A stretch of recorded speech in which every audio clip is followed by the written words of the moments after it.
Old World, Florida. Dr. Narco Longo. Brought to you by the Florida Department of Magic. Welcome to Florida, baby.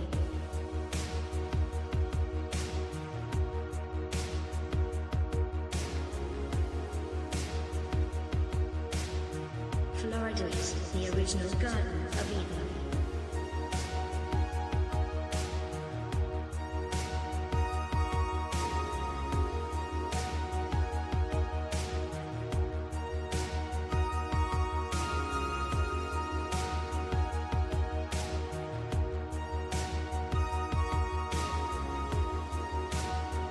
Florida has the highest concentration of freshwater springs in the world.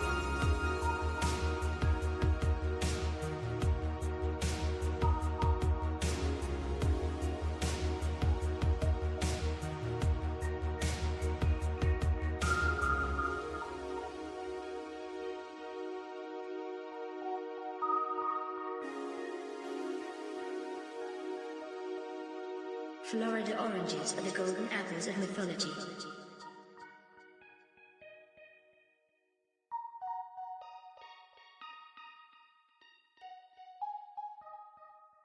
A race of giant men once roamed this peninsula.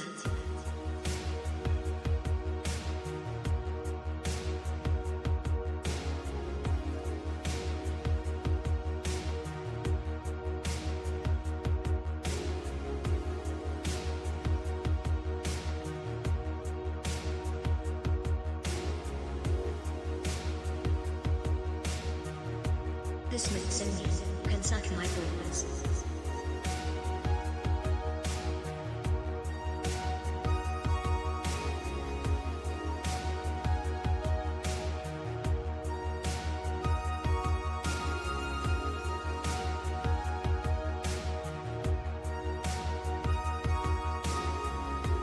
Florida is littered with many ancient megalithic ship anchors, known as Saxor stones.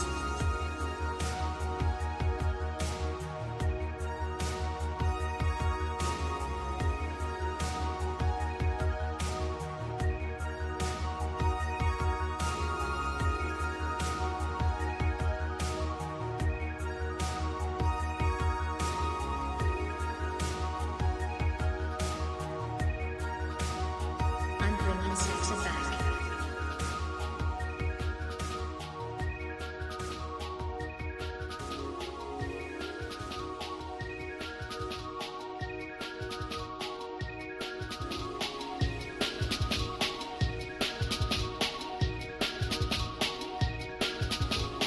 Noah's Ark was constructed out of gopher wood.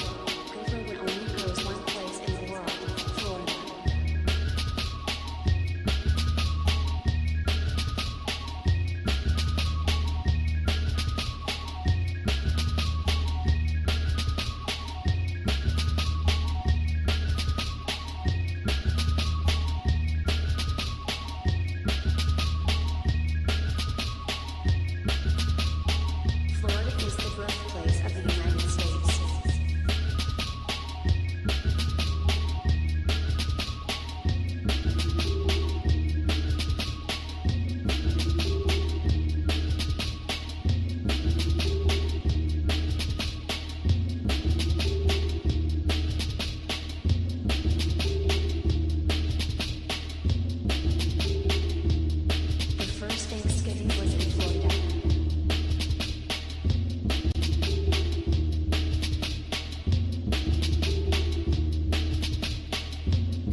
Yellow.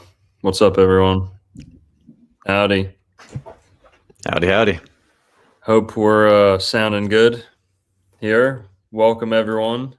Happy Saturday. It's February 7th, coming to you live from the Dancing Elephant. And tonight we're talking about my favorite movie. Maybe it's tied with my favorite movie. We're tied with Lawrence of Arabia. Okay. That's my favorite movie as far as adventure, action, right? That's a pretty psychological movie, or at least, the character behind the movie is pretty intellectual guy, and I think it's a great movie, but this is my real favorite movie because it hits home, it hits, it's deep, hard hitting, and it's, sexy movie, it's a controversial movie, and this movie, conspiracy theorists have been picking away at this movie since it came out. Okay. This is like the conspiracy theory movie. Well, and here, let me put us in our little place here. Have a seat. Sorry, where are my manners? Have a seat, men and women. I can't say boys and girls when we're on the casting couch because that's just weird. But that's too Epstein, bro. Yeah, but it would be fitting. So how about this? For tonight, we'll say, boys and girls, please have a seat, because this is an Epstein type movie. So unfortunately, that's a big theme in this. So, Eyes Wide Shut is a conspiracy theory movie, and we're going to get into the plot of it. But so many people approach this movie talking about the plot, talking about the Scientology we're going to talk about. There's some other stuff, sex cults, wherever they pop up in whatever form, satanic sex cult is what this movie's partially about. What it's really about is infidelity, temptation, and but that's kind of the topical at a glance. It's a sexy movie, all about sex, right? It's actually, let me put on my 300 IQ.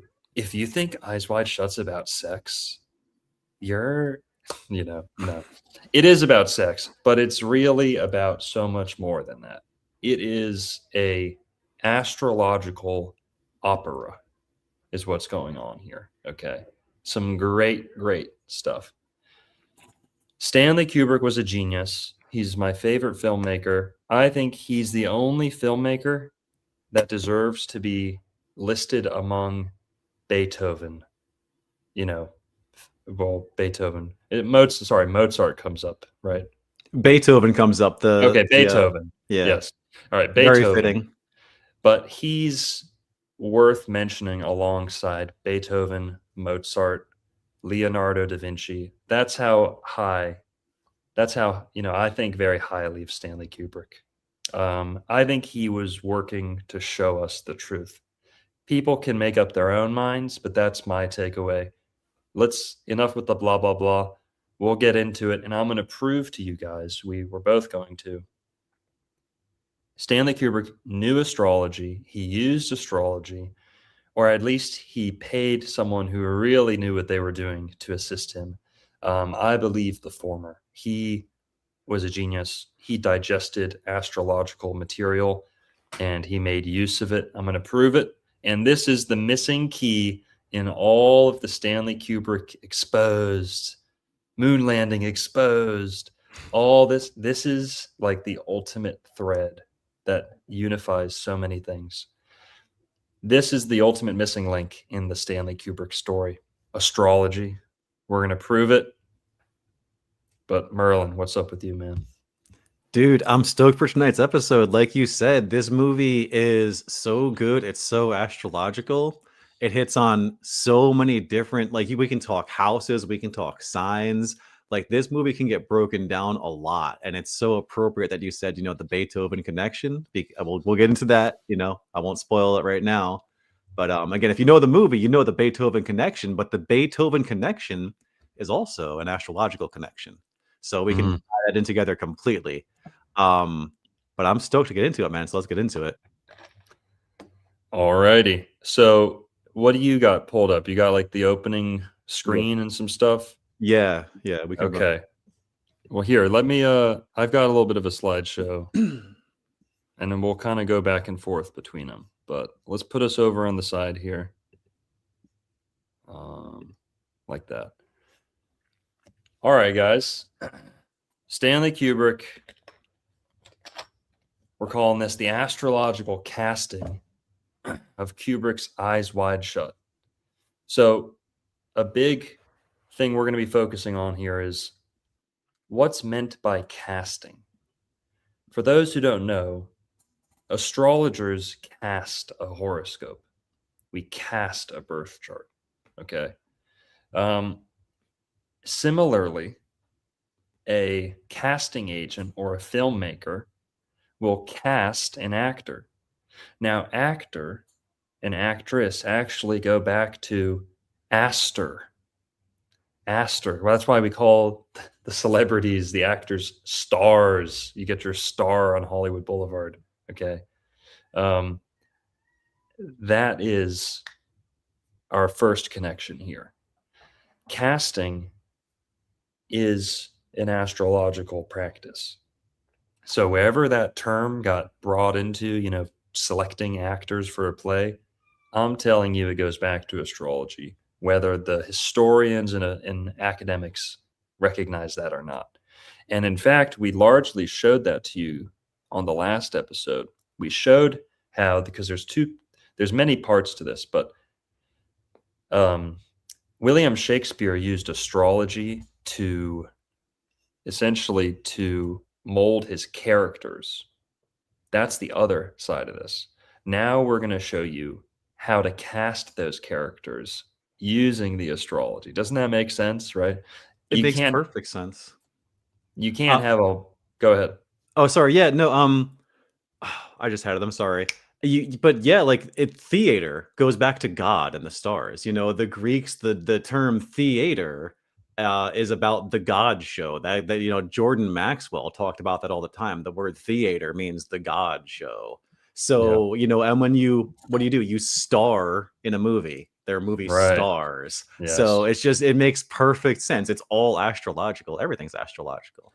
Totally. Well, all right, guys. Getting into this, let me go over to my slideshow. First, let's start off with Stanley Kubrick. Okay. Stanley Kubrick is the greatest filmmaker of all time. Okay. Well, let's put that to the side.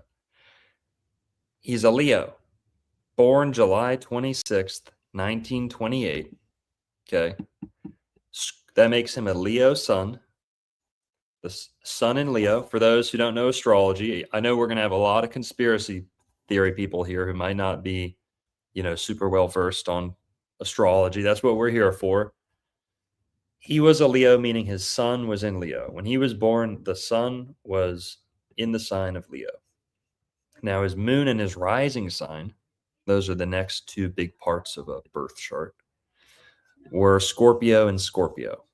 So Leo's very bright. Leos are not always known for their genius, okay? Whereas Scorpios are known for being talented, sharp as a tack, almost too sharp, right? Leo's where you get that love of performance and art and, movie making and performance. This is all very Leo, right? Theater, putting together a play and acting. But beyond that, I think we have to attribute Stanley's edge, his sharpness. We're seeing that a lot in his Scorpio. And guys, this is going to get way more interesting than just talking about their birthdays. We're going to show you the characters, how all the characters in Eyes Wide Shut and other, more of his movies, but especially Eyes Wide Shut, he's choosing the actors based off astrology. So that when they interact with each other, you're literally getting almost like a flavor in your mouth. Like there's an unavoidable essence being presented by the actors when you arrange all this astrologically. You'll see what I mean. But this is mind blowing, and you'll see. But first, I want to give us some background, okay? Stanley Kubrick briefly studied astrology in preparation for 2001: A Space Odyssey, okay? Because what's astrology about? The planets, the stars, and he's making a movie about navigating the planets and the stars.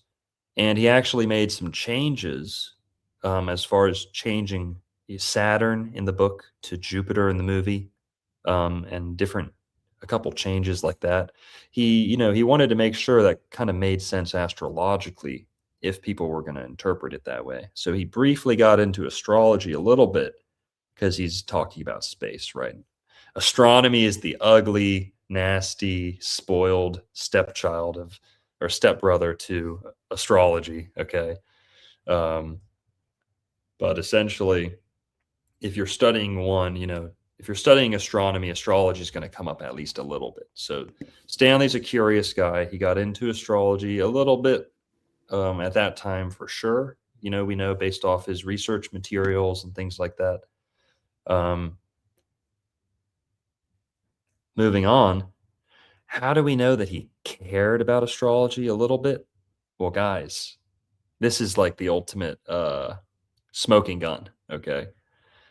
Stanley Kubrick hand-selected an assistant with the exact same birthday as himself. Meaning Stanley Kubrick was born July 26th, and he chose an assistant, personal, lifelong assistant, with the exact same birthday. Not the same year, but the same day of the year. So July 26th. That's that if you want two of you, if you need two of you in multiple places, I wish there was two of me. Guys, hire someone with your same birthday. Make sure they're a good person. Make sure, they're qualified. But the closer you can get to your own birthday, you can get real lucky sometimes like this, okay? And Kubrick knew what he was doing. And I'm sure he wasn't the first guy. We're going to talk about his assistant, but Stanley Kubrick chose an assistant with the same birthday as himself, lifelong. And if you don't know who this guy is, they made a movie off him because he's such an anomaly. He dedicated himself to being Stanley Kubrick's. Some people think Stanley Kubrick brainwashed the guy because he just dropped his life and became Stanley Kubrick's lifelong assistant, personal assistant. Oh shit, dude. Was my audio all fucked up? No, you sound good, man. Everything's fine. Okay, I was coming through my MacBook. I just switched it, so it should sound better. Okay. All right. Assistant with the same birthday. We'll revisit that. Okay. Stanley Kubrick revisited astrology while researching Carl Jung before and during The Shining. He read a lot of Freud and a lot of Jung leading up to The Shining because he was researching archetypes. He was researching, mania, cabin fever, just kind of like, and he was getting into the occult while he was working on The Shining, so we know what a lot of his research materials were in preparation for The Shining, and a lot of it was Carl Jung, including the Red Book. And there's a book that he put in The Shining that really, really looks like the Red Book. A lot of people think it is. I thought it was for a long time. Apparently, it's not. But a lot of people claim the Red Book is in The Shining, but it's a book that looks just like it, I think. But all right. So Stanley Kubrick died March 7th, 1999, and we're going to talk about the controversy around his death too. But this is the basics on Stanley Kubrick. We know he got a little bit into astrology, and the fact that he hired a personal assistant with the same birthday is pretty dang solid evidence that he was passionate or believed in it, or he just got lucky, but he was too smart to get lucky. So moving on. This is his assistant, guys. If you've never heard of him, go look him up. Fascinating, fascinating guy. Leon Vitali. Talk about a Leo name, okay? A Leo name. Leon Vitali. He is the vital lion. He is the, healthy, vibrant cat. That's what his name means, okay? Leon Vitali. Talk about a Leo name. Same birthday as Stanley Kubrick. They met in 1974 because Leon was hired as an actor in Barry Lyndon. He may have even been selected to be the actor based off his birthday, because something Stanley Kubrick does is not only does he cameo himself in his movies, but he will cast people that mirror him in his movies astrologically. Now, he was a, kind of a starring role, co-star in Barry Lyndon, which came out in 1975. And Leon gave up a promising acting career to assist Stanley. He devoted the remainder of his life to Kubrick. So even after Kubrick died and Leon was old, all he did was eat, sleep, and breathe Stanley Kubrick. He worked with his, production companies or, whatever existing institutions Kubrick had left after he died. Leon was involved in them. Tours, helping re-edit movies and re-release things on DVD. He was very involved in that. And essentially, a lot of people feel bad for the guy because he didn't have his own life. He literally just dedicated himself to Stanley Kubrick. He was Stanley Kubrick 2.0, or his right hand, And a lot of people really tell his story like a tragedy because he got like no recognition. He died pretty penniless. Stanley Kubrick didn't leave him that much money, allegedly, or the production companies didn't kind of pay him as much as Stanley maybe thought he deserved. But yeah, so kind of a little bit of a sad story, but he lived a great life, passionate guy, and very Leo, lots of Leo energy. You'll see what I mean if you go watch that documentary about him. Really good. Yeah, he pretty much worked for free and kissed Stanley's ass and licked his boots for his whole life. And it was rewarding, he did it because he wanted to. But now, before we talk about any conspiracy theories with Stanley Kubrick, we have to address the whole moon landing thing. That's where most people kind of focus on. The Illuminati, moon landing. But let's talk about it, okay? Because there's kind of a narrative that runs through all his movies, especially starting with Dr. Strangelove. Dr. Strangelove is probably what got him interested, or that you can see the beginnings of him getting interested in rockets, or rocket propulsion or the arms race. That kind of brings him to talking about NASA or space agencies. Doctor Strangelove is a movie about nuclear annihilation, or mutual what's the word? Mutual annihilation, Mutually assured destruction. Mutually assured destruction, yeah. Which is essentially like the Cold War protocol that if anyone lets a nuke fly, everyone's letting all the nukes fly. And I don't believe in nukes, okay? Here, let me put us back on screen for a sec. I don't believe in nukes, okay? But they did 60 years ago, okay? They really believed in them, and there was a lot of hysteria. People were hiding under their desks once a day because they thought they were going to get nuked to death. Lots of propaganda, big fear campaign. Kubrick saw through a lot of this, okay? That's why he made a big joke out of it, I think.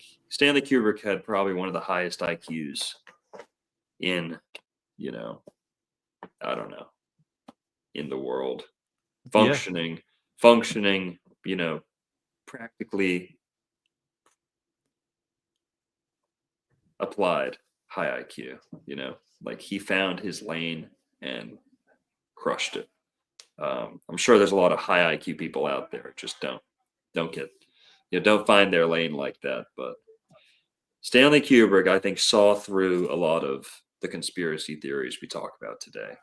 Um, his take on the whole nuclear thing, again, he didn't write a lot of like the source material that he made the movies about, but he chose what he did like, and he chose what spoke to him, and he would tweak from the originals to what happens on film would be very, very, you know, that is something to really focus on. For example, in The Shining, him changing room 247 or 227 to 237 Yeah. creates an obvious connection to the moon, which is 237,000 miles away. So anytime he deviates from the source material or like the original book that the movie's modeled after, that's something to really key in on. You know, he deviated for a big, big reason. So the fact that he didn't make or write the original books doesn't take away from any of these stories or the conspiracy theory interpretations for me. But all right, Doctor Strangelove is about the arms race. Okay, the Cold War, mutual, you know, annihilation, the nuclear holocaust, right? The nuclear Cold War, whatever. And it's about the essentially a bomb squadron goes to go drop a nuke over Russia, and then the whole world kicks off into a nuclear holocaust, nuclear winter, right? Whole world gets bombed. They say, all right, we're going to stay underground. We've got enough women and food underground. We're going to be all right.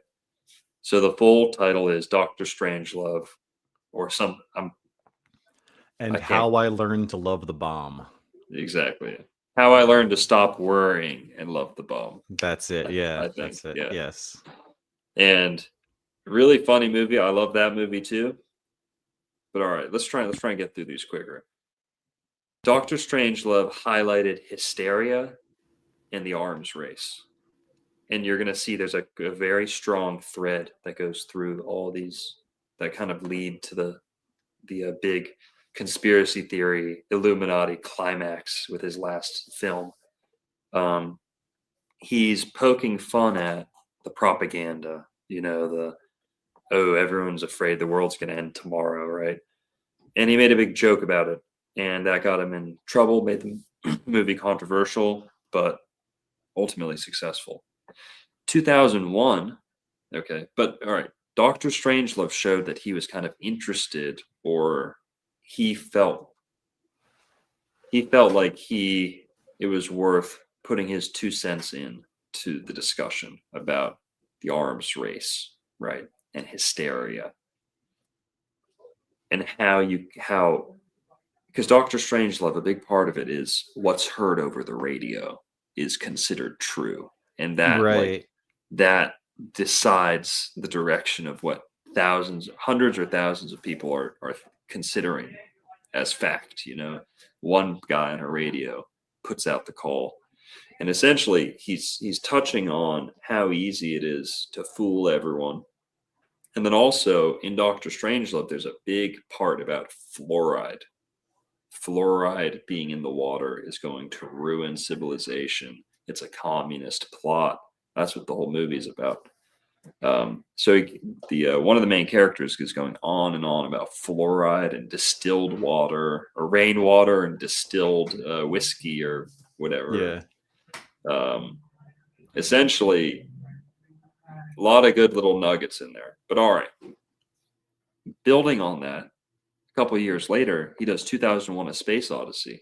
So a movie about nukes, which so many people say is fake, right? He's like Steven Spielberg, who he was kind of friends with. Every single movie every single movie Steven Spielberg touched is like mega bullshit conspiracy. E.T., Jurassic Park, dinosaurs, Yup. aliens, that thing that happened in World War II that everyone Oy vey, Longo. uh, The large cost of World War it's II. like, and then what else was the other movie that Stanley Kubrick helped him with? AI. What was Yeah. it? So everything Steven Spielberg touched was a steaming pile of propaganda bullshit. Everything Stanley Kubrick touched was exposing that stuff. You got to be smart to see through it, though, okay? Because he's making the investors happy. He wasn't really actually a Hollywood guy, but he's kind of making Hollywood happy, and he's making the attentive viewer happy too. The critical, intelligent viewer. He's giving you what you want out of it, what you're looking for if you pay attention. So nukes, fake. Maybe Stanley Kubrick knew that. 2001: A Space Odyssey. We're now upping the ante. Well, not really, but we're going outside of Earth, and we're taking that, advanced rocket propulsion, Nazi scientists, Dr. Strangelove jokes about, the Nazi scientists, Germans in the American military. Well, now we're stepping that up kind of into like, I don't know, the future, I guess, and saying, now we're going to space. Also, probably fake and a whole, black magic creation. Mm-hmm. But Stanley Kubrick, notice these steps that we're taking. Then Clockwork Orange. So was Stanley Kubrick, we're not going to focus on this, but was Stanley Kubrick complicit in faking the moon landing? Many, many people say yes. And here's some of the evidence. On the right there, that's a screenshot from The Shining, where the character Danny, I think his name is, he's playing with toys on the ground with the Apollo 11 sweatshirt, the sweater, and he's playing with toys that look like a launch pad, and the pattern on the carpet looks like a launch pad, looks like the NASA launch pad. And then he stands up and gets led to room 237. So the rocket, Apollo 11, goes to 237, symbolizing 237,000 miles to the moon. And then he's horrified about what he sees, where he's essentially brutalized in room 237. And then his dad goes running to 237, gets seduced, and also horrified about what he sees in room 237. And there's all these little clues like that. So notice this. Dr. Strangelove gets him interested. He's getting his toes in the water, 2001: A Space Odyssey was like an audition. Stanley Kubrick is auditioning himself. Maybe he's curious and wants to get in on the, the whole play, right? The whole sham. Someone made a good comment earlier, like real early at the beginning. Oh, it was Seth. Seth made a good comment. I'm looking all the way back at the beginning. Seth said he didn't do it because of here we go. Kubrick didn't film the moon landing because if he did, it would have looked way better. That's a good point. But look at it like this. Stanley Kubrick he raised the roof, raised the ceiling, set the bar so high for what the artistic standard of science fiction would be, that now it would be so much more believable when they hand you some little crappy video. That's my 2 cents. That's my explanation, because it's a valid critique why they looked like such shit. Because Stanley Kubrick, they knew that what he's making with 2001: A Space Odyssey is total fiction, total, practical effects. I think that was part of selling it to the public, that it was almost underwhelming. It was not ambitious. If it was too ambitious, it might have been too obvious that it was fake. I don't know. Right, if it looked too cinematic. Yeah. That's my take. And also, I don't think Stanley Kubrick was necessarily the cinematographer on the moon landing. I believe he helped make the backdrops and the practical effects and things like that. I don't think he was like holding the camera, making sure it looked as good as it could. Okay, but it's a good point. But here, 2001: A Space Odyssey was like an audition. It showed what he could do, what space could look like, and it raised the bar for what sci-fi movies had to look like. Now, after this, A Clockwork Orange is a little bit of a confessional, but it highlights MK Ultra tactics, and a big part of it is the R word.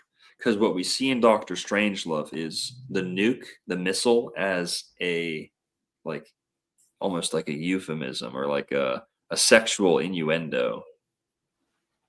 Like the missile is a phallus, you know. Mhm. And at the end of Doctor Strangelove, this cowboy's riding a missile, right? And it's very phallic. Clearly a big joke, you know, the world gets destroyed. But what do we see is the missile being a phallic object, the rockets going into space being, obviously phallic. And then what? In Clockwork Orange, you see again these big phallic statues and a bunch of R wording going on. Those rockets going into space are R wording the heavens and Mother Nature and the moon. Okay, when you send a rocket at the moon, you're essentially saying you're R word the moon goddess. When you send a rocket, a missile to a country, very phallic, almost like the R word. Okay, and in Clockwork Orange, that becomes very overt and explicit. There's explicit R word scenes, and then the MK Ultra tactics. They peel his eyelids back, and they're dropping like LSD or some lubricant on his eyes. And it shows you the brainwashing tactics that may have gone along with a ambitious project like faking the moon landing, brainwashing everyone into believing it right after you did it. And then Barry Lyndon, people rioted when A Clockwork Orange came out. Barry Lyndon highlighted vanity and like temptation and like someone's ability to be bought. That makes sense. Like, what's your price? Everyone has their price. So Barry Lyndon's a movie about selling out, chasing status, and losing grasp on what actually matters in life. And if you track all these movies, they're like the stages of Kubrick's affiliation with the New World Order. Like at first he sees it as like, wow, this is like a crazy project, maybe I'm going to help America like win the arms race. Maybe I'm helping the country by faking the moon landing. And then just like in The Shining, when the hot woman that seduces Jack Nicholson turns into the ugly, nasty crone, Hag. hag. That's like Kubrick getting, oh fuck, this project I thought was, this career, whatever it was, whether he faked the moon landing or not, what he thought was a beautiful opportunity is actually a horrifying curse. Then go ahead. Which is such a good metaphor for working with Satan, right? Everyone gets lured into it, and then by the time it's over, you realize you're working for the beast. Yeah, totally. Now, Barry Lyndon, it highlighted some of the, some things, but it was not very overt at all. A Clockwork Orange is very overt, very explicit. Barry Lyndon, it's like to draw any kind of conspiracy theory, subtext out of there is like, you're kind of pushing it. It's very abstract or theoretical at that point. You're not talking about anything kind of on screen anymore. So you could say Kubrick was laying low. He might have gotten himself in trouble. He was, not trying to piss people off. And I'm skipping a movie here. There's Full Metal Jacket. I skipped. We'll talk about it. We're going to talk about his other movies, but The Shining was an admission of guilt. It's like a confessional, okay? He's laying it out kind of explicitly on screen again, you know. It's within the plot, but also just imagery and symbolism on screen is telling the story. It's like he's confessing to his involvement in the moon landing, or he's trying to tell the public about the moon landing. That's my takeaway. After watching it 100 times, yeah. It's about being haunted by the past too. The movie's literally about being haunted by the past. Yeah. Yeah. Yep. Moving on. Okay, so listen. Okay, the viral confession video is fake, by the way. Yeah. That video that looks, it's like some hobo. Some guy like hired a hobo and paid him to like say a couple lines on camera. That's not a real confession video. Sorry, guys. But all right, we see this progression from getting interested in like geopolitics and like military, you know, engineering, like missiles and aeronautics and all that.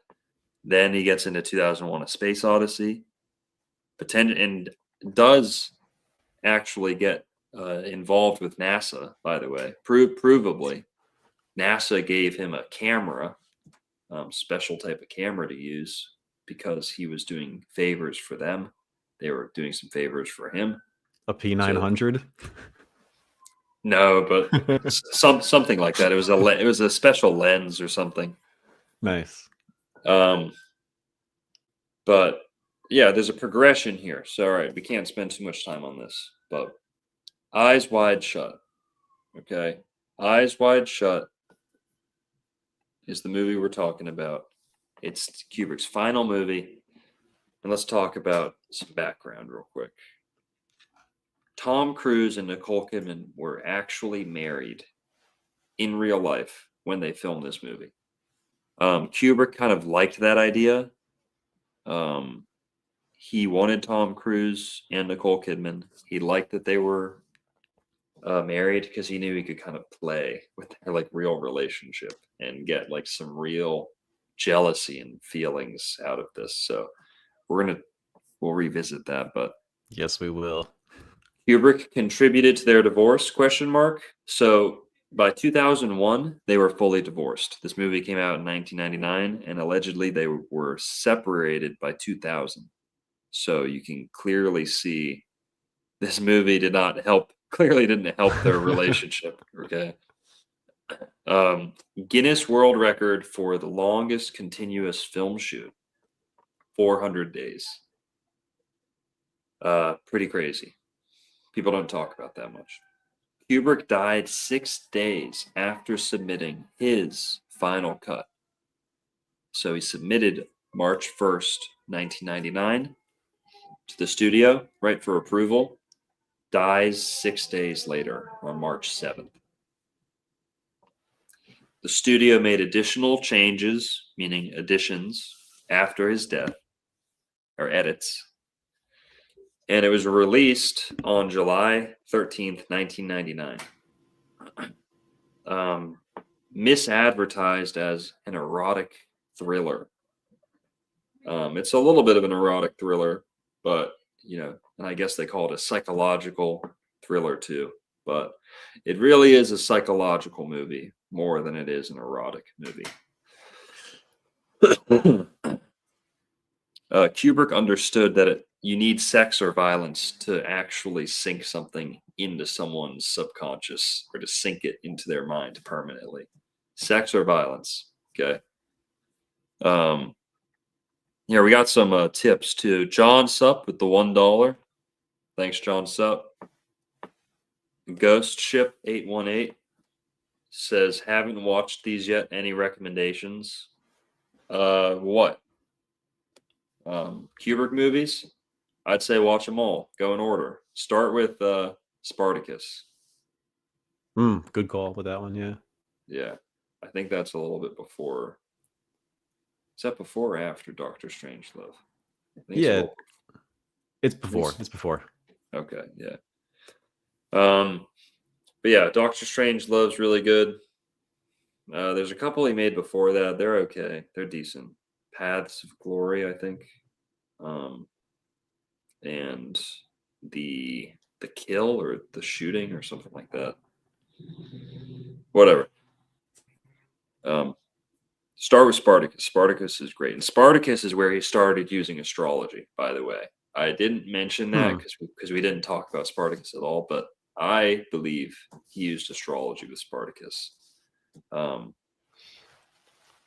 for example, the first Spartacus who fights for sport is a Sagittarius, right?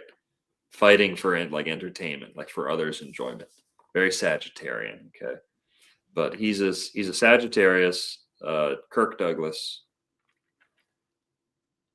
Yeah, that's right, Kirk Douglas.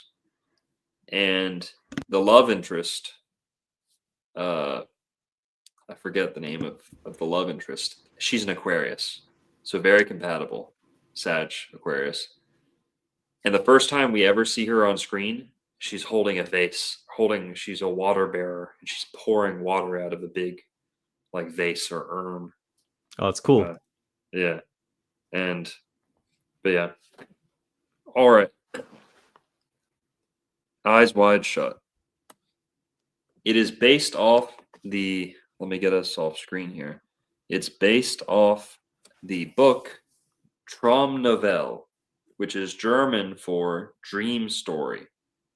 And that's a big part of the book. And it's kind of expressed in the movie. It's implied, but it's not. And it is touched on. They say things like, if it were real or if it were only just a dream, talking about mistakes that they both made, whether they were real or only imaginary or just a dream. So they talk about it, but it's not necessarily revealed explicitly in the movie. But you're not supposed to know. You're supposed to realize at some point that some scenes may actually be dream sequences. That some of these scenes are actually dreamt, not lived. And that the line between living world, waking world, and dreaming world is blurred. So we're going to talk about that, but it's more explicit in the book from what I hear. I have not read the book, just to be upfront. I love the movie. I'm going to read the book, but to be honest, it's kind of like filth. And so, look at that cover. It's like a certain type of dish, you don't just eat this for nutrition, all right? But Kubrick was fascinated by it, infatuated with this book. Well, let's move on. First published in 1926. Okay, so that's right off the bat. Eyes Wide Shut is like a reimagination of this story. They set it in New York, 60, 70 years later. Yeah. So the book was set in Vienna, Austria, and Judaism is extremely prevalent in the book. It's prominent, prevalent, apparent, okay? It's everywhere in the book. Arthur Schnitzler, talk about a name. What a beautiful last name. For real. Schnitzler was a close friend and correspondent to Sigmund Freud. What are the odds? Freud, who wrote The Interpretation of Dreams, and who was also a big pervert, okay, said dreams had a lot to do with sex, said a lot more than that. But I've read The Interpretation of Dreams, and it was dense and dry, a grueling read. Read it when I was like 19. I learned a lot, but man, it is dark and perverted. And it's not about dreams. It's not about interpreting dreams. It's like, don't buy it. Don't think it's going to tell you like owl means this. If you see a strawberry in your dream, it means this. You know, if you see it, that's not what it's about. It's like, oh, did you dream about running up the stairs? That means you actually want to bang your mom. Not really, but something like that. Did you dream of killing someone in your dream? Well, that really means that something good would come of, if they were to die, something good would come of it, and that's why you are wishing for that. You know, things like that. So, very perverted takeaways. All right, Schnitzler, close friend and correspondent to Sigmund Freud. This book and some of his other books were burned by the Nazis. They were high up on the burning list, guys.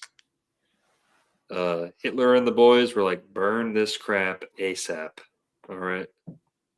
And so this was a book that was burned by the Nazis in their famous book burnings.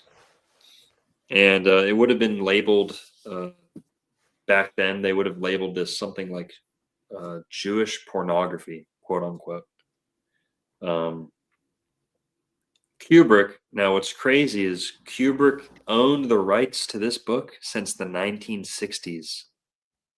The rights to making a film about it.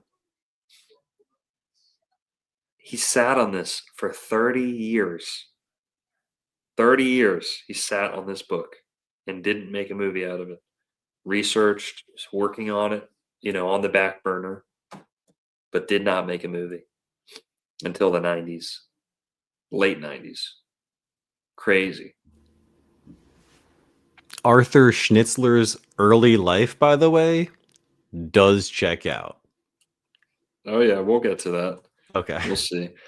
Now, like I said, Kubrick researched Freud and Jung in preparation of this book, especially. Or sorry, in preparation of this film.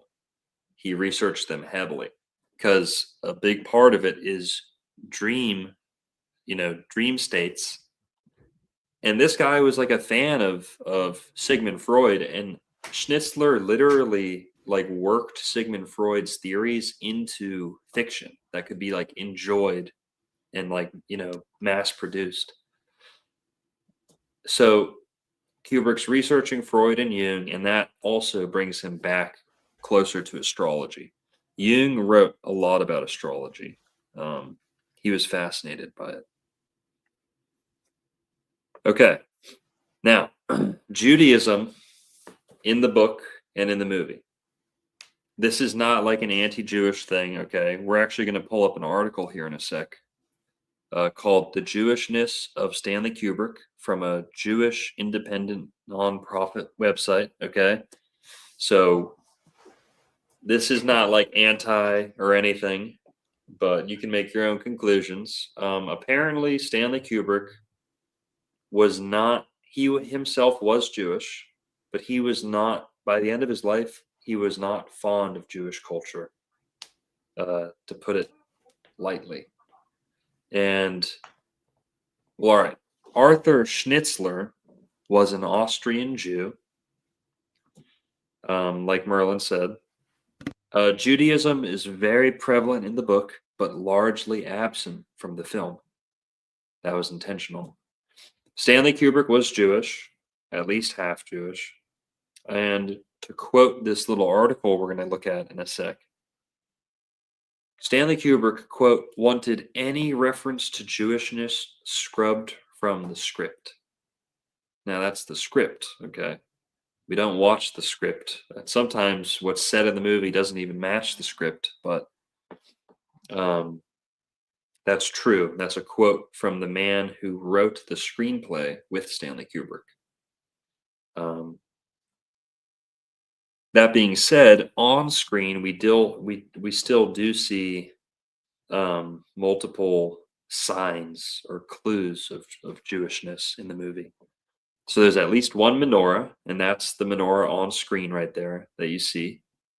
That's in their house. So the main characters are Jewish. Almost everyone is Jewish in the original book. and some of that's preserved in the film. So there's lots of Jewish art on the walls, at least one menorah, lots of Jewish art on the walls, hidden Hebrew letters in various scenes and in various, art on the walls too. And there's a ton of red hair in this movie. For those who don't know, red hair has historically been associated with Judaism and vice versa. All right, moving on. Now, so Judaism is not just a part of the film. Like I said, it's like a big, huge part of the original book. Now, what's different about the film is Stanley Kubrick was also taking shots at Scientology by making this movie. Kubrick's daughter, Vivian Kubrick, who is a bit of a conspiracy theorist, and she does lots of interviews out there. I think she did an interview with Owen Benjamin, I think. Yes, she did. Pretty crazy. Yep. She doesn't buy into like all the big conspiracy theories about her dad, but she does for some of them, from what I've heard. But essentially, she's also a Scientologist, or she was for a long time. I don't know if she still is. I haven't researched her at all. But she is active on YouTube, so go check her out. Or she's on other people's YouTube channels, at least. Now, this is important because this is something that Kubrick was trying to tackle or talk about with this movie. He was bothered that his daughter had become, initiated into Scientology. Now, Stanley Kubrick took shots at Scientology in Eyes Wide Shut. And look at the timeline here. His daughter joined 1995, and he finally decides to make Eyes Wide Shut in the late 90s. Okay. Now, who did he choose to star in the movie? Tom Cruise. So Kubrick's daughter joined 1995. Tom Cruise had joined in 1986. So can you see how by selecting Tom Cruise to star in this movie, Kubrick's almost like making a critique or bringing Scientology into the conversation about cults and sex cults and secrecy and all that? You guys see that? Makes sense, right? Yep. Right, Merlin? Yep. 100%. It's a very Crowley-esque with the sex magic for sure. Once we get into like that's the climax of the movie too, and like we'll get to talk about later. But the timing in this movie is perfect, like perfect pacing in this film. Yeah. Now there is a link that exists between Aleister Crowley, Jim Parsons, and L. Ron Hubbard. Now, a lot of people say Crowley and Hubbard were friends. That's not true. Hubbard never met Crowley. Not to my knowledge. I don't believe he ever did. I believe that's a fact. But what did happen was Crowley, one of his kind of disciples was, or is it Jack Parsons or Jim Parsons? Sorry. Jack Parsons. Yeah, Jack Parsons, sorry. Whereas Jim Parsons is like He's the Muppets guy, I think. He's the Big Bang Theory guy. Oh, okay. Oh, yeah, that's Sheldon. Yeah, dude, that's hilarious. So Jack Parsons, oh, dude, that's hilarious. So Jack Parsons was a gay rocket scientist, and Jim Parsons is the gay guy from the Big Bang Theory, the Big Gay Gang Bang, with the Big Gay Gang Bang creation of the universe, which also includes space. That's pretty crazy that one's named Jim Parsons, the other's named Jack Parsons. And talk about faking space. The Big Bang Theory, they have a whole episode dedicated to like shooting a reflection to the moon, and so many normies use that as like, oh yeah, we can still bounce lasers off the moon. People like literally buy that. Yeah. So Jack Parsons, not to be confused with Jim Parsons, his grandkid, his grandson, I don't know, his butt baby grandson. Aleister Crowley did like train Jack Parsons in magic, and he was mentoring him. Now, Jack Parsons went to America and got introduced to L. Ron Hubbard, and he was writing back to Aleister Crowley like, "Oh man, this L. Ron Hubbard guy's, this guy's crazy, so capable. He's a genius. He's like, Aleister, you're gonna love this guy." Aleister Crowley was like, "Everything you've told me about him, I hate him. I don't ever want to talk to him. I don't like the guy." He was like, torch him essentially, like, ditch him. And Jack Parsons doesn't listen, starts getting closer to L. Ron Hubbard, and L. Ron Hubbard eventually takes his wife, almost like steals his identity, like steals like they were working on things together, like steals it for himself, and essentially uses Jack Parsons as like a to like legitimize himself in the occult and magic and all that mysticism, and then uses some of that information to create Scientology and some of their tactics and initiations and things like that.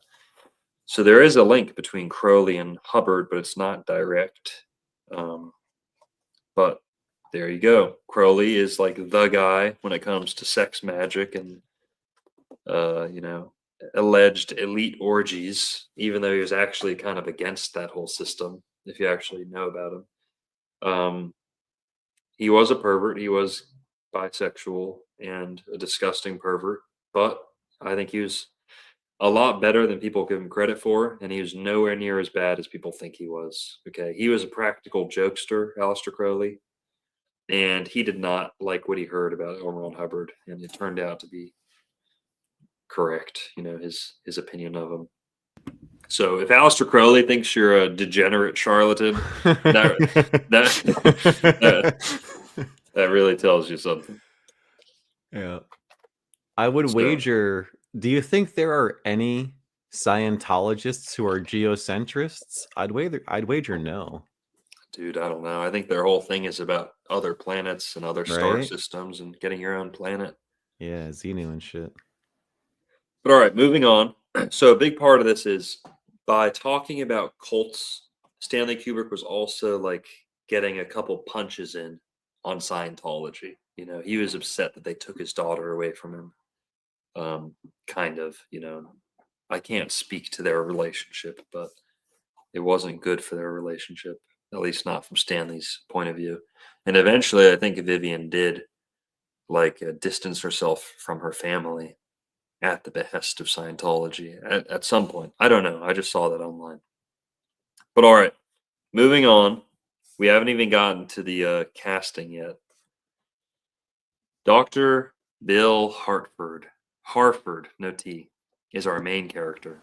Okay. There's some really cool stuff in here. Dr. Bill Harford, in the book, he's named Fridolin. Fridolin, like Fred, whatever. That's a Jewish name. In the book, he's Jewish. Jewish in the book and the first draft of the script. So Stanley Kubrick had a guy write the script with him, help him with the screenplay, and that guy. Well, here, let's do this before we skip, or we'll do it after we talk about Bill. Like we talked about, Stanley Kubrick wanted to remove any of the obvious Jewishness from the movie. But Dr. Bill Harford is played by Tom Cruise, who is not Jewish. Many people have argued, who is Tom Cruise Jewish? Some people think he is. From what I've seen, he is not at all. Tom Cruise, pretty famous at this time. He was like #1 actor in the world, kind of. Yeah, hotshot for sure. Let's get into the hotshot. Let's get into the astrology, okay? Tom Cruise is a Cancer, guys.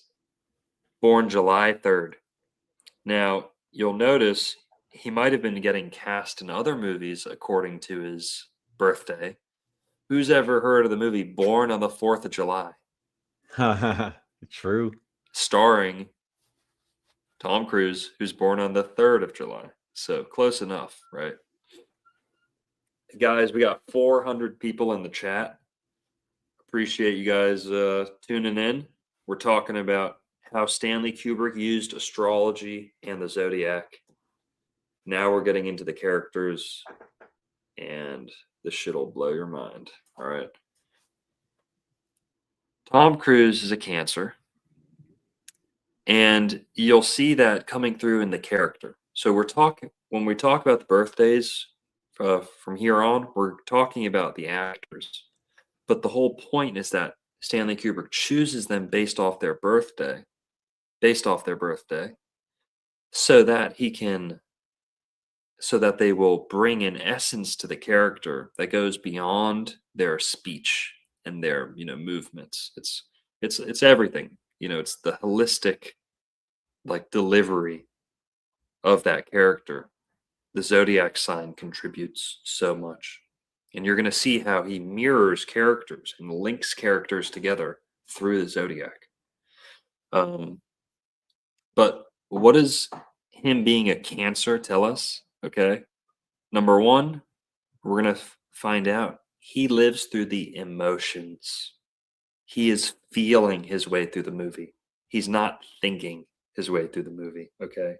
If he was thinking at all, the movie wouldn't have any of this conflict and this great, oh my God, how did he end up in a satanic sex cult? Because he wasn't thinking clearly, because he's not using common sense. He's reacting emotionally to everything. And I know that's kind of vague. You'll see what we mean. Also, being a Cancer, what else does Cancer have to do with? Breasts, boobs, tits, people. Okay. This movie has so many boobs in it.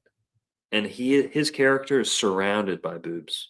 At work, he's a doctor, grabbing women's boobs, feeling them for cancer. We see Nicole Kidman naked like 5 times in this movie. Boobs, boobs, boobs, and he's not the only character like that. All right. Cancer rules the breasts. The Zodiac is a map of the body too. Aries in the head. We start off with number 1, Aries, the first sign of the Zodiac. Start at the top. Aries, the head. The ram's horns on the head, the forehead. Head-butting, right? Red-headed, Aries, red. All very head-coded, right? Then we go down, working our way through the Zodiac. Neck, Taurus. Shoulders and arms, Gemini, etc. When we get to the chest, the breast, that's Cancer. Okay. Moving on. Okay. Here's what's crazy, guys. Fridolin is his name in the book. So they had to come up with a new character, new name for this guy. They, put him in New York instead of Austria. How did they come up with his name? Bill Harford Harrison Ford. Kubrick literally said to his his co-writer, he was like, don't name him something Jewish. And the guy was like, well, what are we going to name him? Like the main character was Jewish. It's New York. The character actually is Jewish. He was like, how are we going to hide that he's Jewish, but still like stay true to that? And Kubrick said, I don't know, name him something like Harrison Ford, where he's Jewish, but it's really hard to tell, So what did he do? Cleverly, jokingly, like tongue in cheek, he literally went and said, Harrison Ford, Har Ford, Hare Ford, Bill Harford, Dr. Bill Harford. So that's how he got Harford, Harrison Ford. That's why there's no T in there. Have you ever heard someone's last name Harford? No, it's Nope. usually Hartford or Hertford with a T. Any thoughts you want to Yeah, no, that's great. And the fact that Harrison Ford's also a Cancer is pretty wild. And yeah, like he really does live in the emotions, you know. In this, we're gonna explore astrological themes with the plot here in a little bit, guys. And Bill Harford, you know, his name's William too, right? And it's this movie is about willpower to resist the devil at the end of the day. But you know, there's a lot of Saturnian themes in this movie. This is a big time Scorpio, big time Saturnian movie we're going to take a look at here in a little bit. Yeah. Yeah. So Dr. Bill Harford, no T, okay? Low T. Is he missing some T, guys? Is he missing testosterone? No T, low T? Yeah. I don't know. Go ahead. This movie is like about him getting cucked too, or like not even getting cucked, like the thought of getting cucked. The Game of Thrones, but they're not King's Thrones, they're cuck chairs, okay? This is the game of cuck chairs. Eyes Wide Shut is the game of cuck chairs, Game of Thrones. Now, yes, Harrison Ford. Why did Stanley Kubrick randomly choose Harrison Ford? Because he's a Cancer. It's a trifecta. Stanley Kubrick was so detail oriented, he would saturate so much detail into every second and every frame of his play, of his, film. This is how you show greatness, okay? That attention to detail. Not only are you like anagramming a name or whatever you call that, hodgepodging a name cryptically to create a new character that would evoke that, that person's name. He's choosing someone of the same zodiac sign. So guys, pay attention. This is the pattern. This is the tactic he's using, the technique. And you're going to see it's so effective. Okay. Real quick here, let's take a break. Since we're talking about him, let's go look at real quick before we get too deep into the movie. This is a cool show. What is this? Website, blog, whatever, article from forward.com, which is a Jewish independent nonprofit.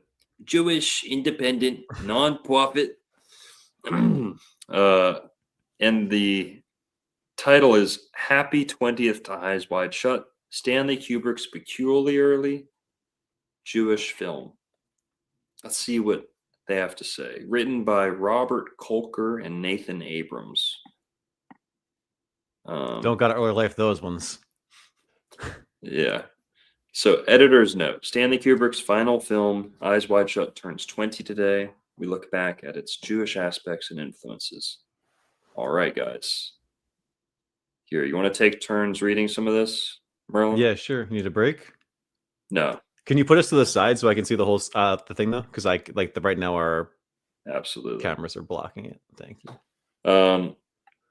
The inherent Jewishness of Arthur Schnitzler's Traum Novelle, the source text for Eyes Wide Shut, presented early problems. Stanley Kubrick's films rarely contained Jewish characters. Lieutenant Goldberg in Dr. Strangelove and David the Jew in Spartacus are rare exceptions. Typically, though, he removed Jewish characters from the source texts he adapted, including The Killing, Lolita, A Clockwork Orange, Barry Lyndon, and Full Metal Jacket. All those had Jewish characters removed or their names changed or masked. Here, you want to read this one? Sure. So what was to be done with Traum Novelle? Schnitzler's story is echt Jewish. His central characters are Jewish. They lead lives of turn-of-the-century Viennese Jews in a city rife with artistic and cultural turmoil. But while not addressing it directly, observes Ilan Stevens in his book, The Inveterate Dreamer, Its pages are indeed seeded with Jewish metaphors, such as his unmasking or his desire to transgress the confines of marriage. So it's Jewish to transgress the confines of marriage. They're saying it. And that's in the movie, guys. We'll talk about that. That's directly in the movie at the beginning of the movie, which can be interpreted as a wish to transcend the boundaries of Jewish identity of the time. With one exception, Schnitzler's characters don't directly identify themselves as Jewish. The exception is pianist Nachtigall, who plays an important role in the life of the novel's Fridolin and the film's Bill Harford.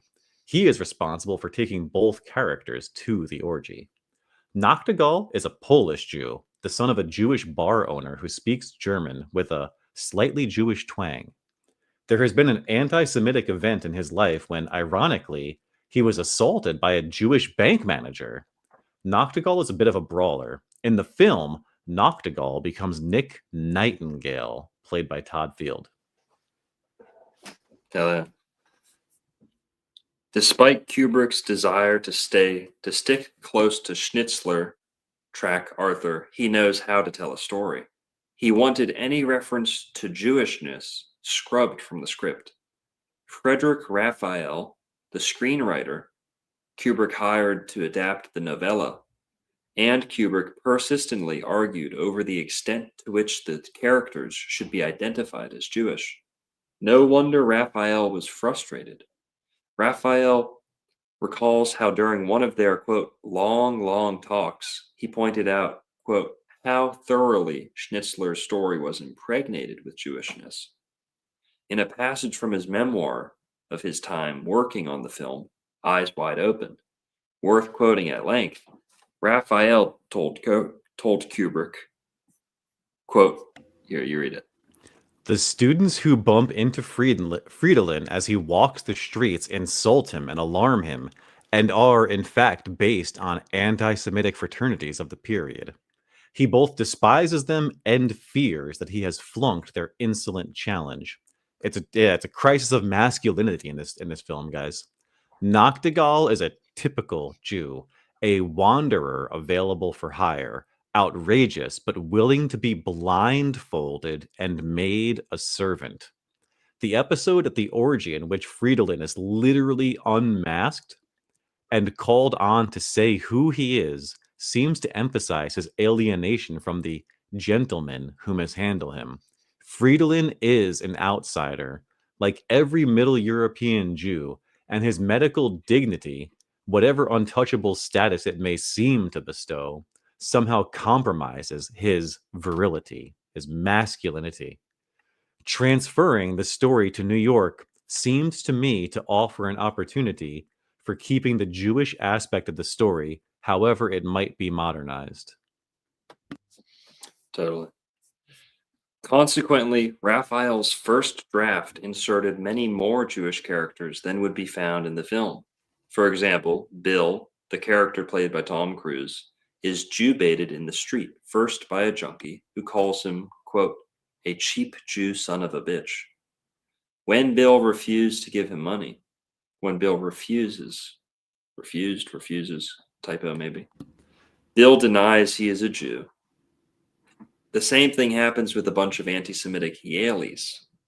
Ultimately, there was no junkie in the film, and the Yaleys become a gang of frat boys wearing Yale insignia, reminiscent of Alex and his droogs from A Clockwork Orange, who gay bait Bill and knock him into a car. There is no obvious sign of Jewishness in Eyes Wide Shut. Here, you read it. Sure. This is particularly true of the film's protagonist. Raphael says that they had not discussed what kind of man our New York doctor would be, except that he should not be Jewish. I gave him the name Schuer after an old friend in order to convince myself of this reality.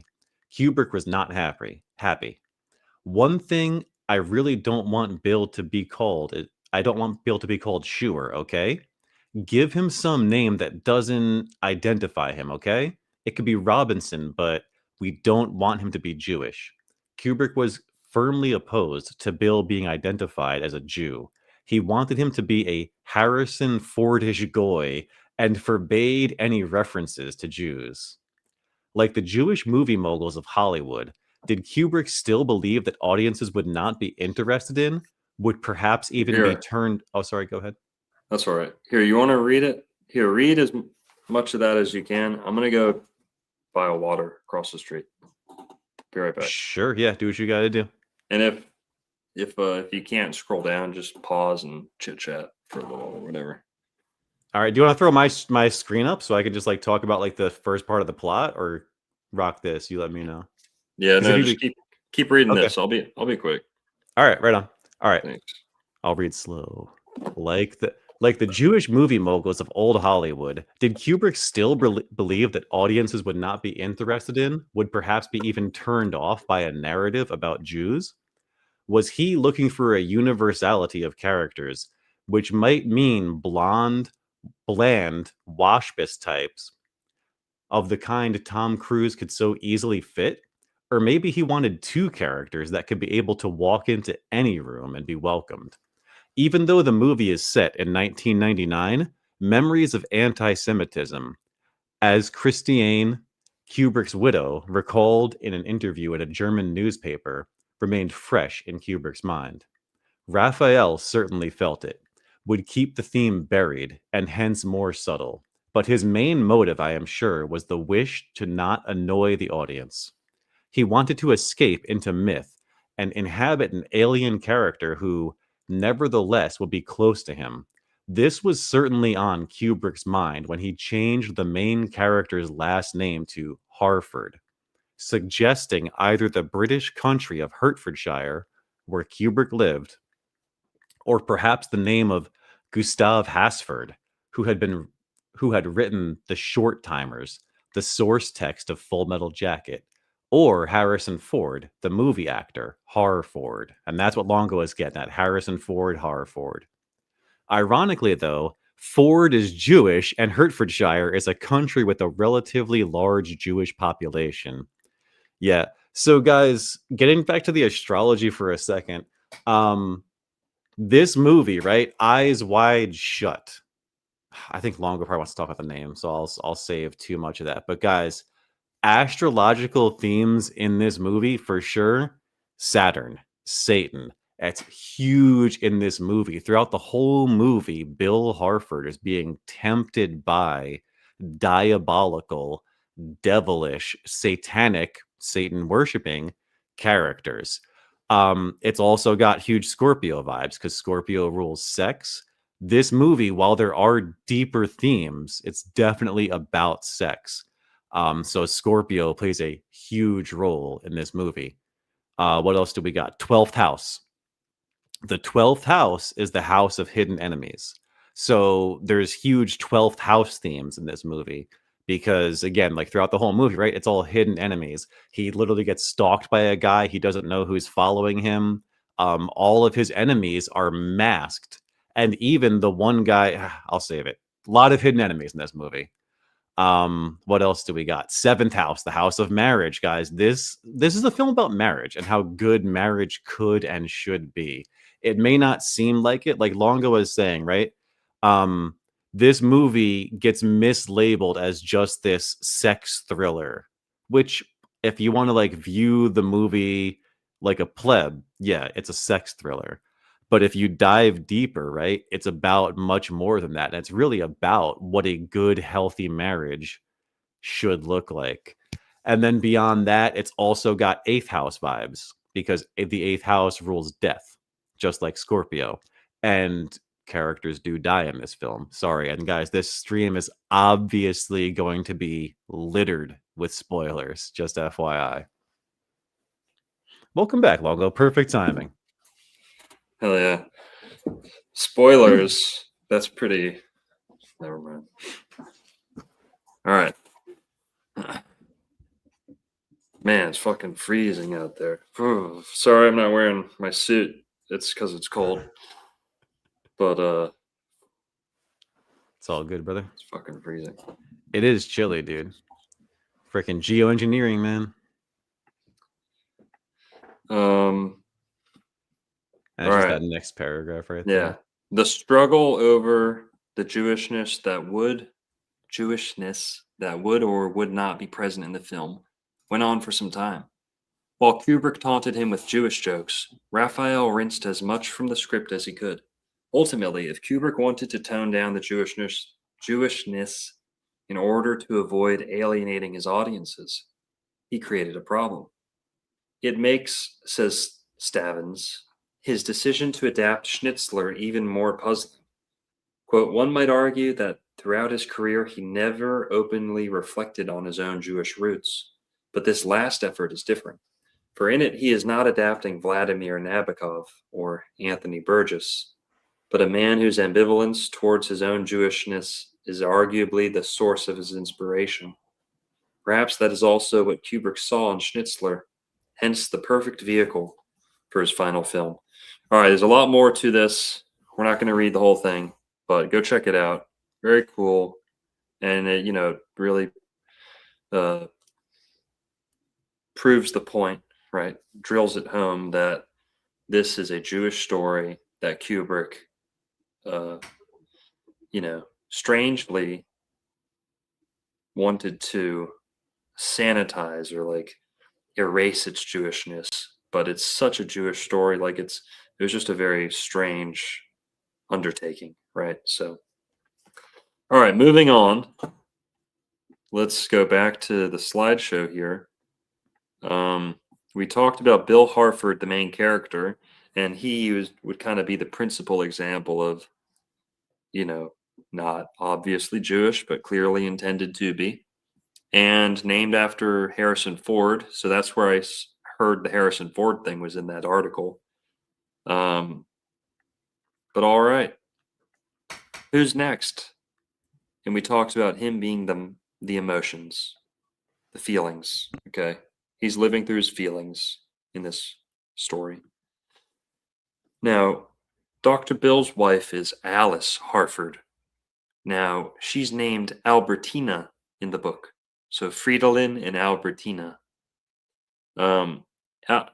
Alice is played by Nicole Kidman, who is a Gemini, born June 20th. Gemini. What's Gemini all about? The mind. Nicole the character Alice is living through the mind. She's thinking, overthinking. She's not feeling anything really until a little bit later in the movie, where you actually see her feel something. And you get this sense from her that she's very preoccupied, busy, distracted. She's not feeling anything.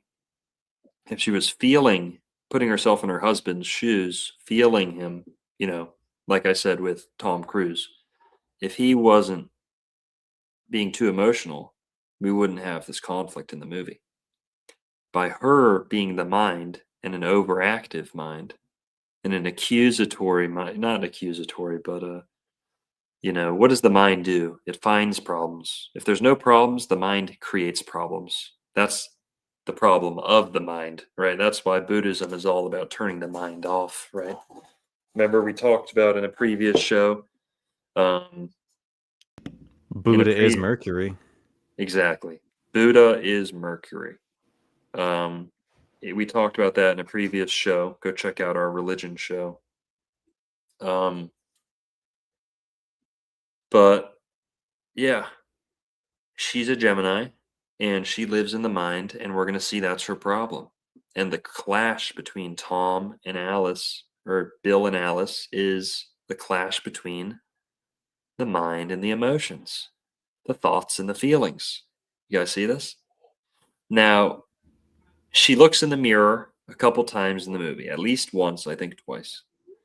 That's very Geminian. The two signs that rule mirrors are Gemini and Libra. And there's some Libras in here too, and they are mirroring each other. So this is our first clue that this character is going to be mirrored, literally mirrored in the movie. And she's pulling marijuana out of the mirror, by the way. So in terms of self, how we see ourselves, our reflections, projections, this is all getting pulled into the equation because she decides she wants to smoke some weed. So we're going to talk about that. And this is another reason I love this movie, okay? I feel like I'm living Eyes Wide Shut sometimes. Okay, I watched I watched it the first time, and it's when I was I don't know 18, 19. It's been Groundhog Day ever since. Now, don't be alarmed by the way that I wrote this. She sees her reflection when retrieving marijuana. Now, the way that I wrote this is not like law or like what I believe, but in the movie, smoking marijuana triggers her bipolarity or her mania.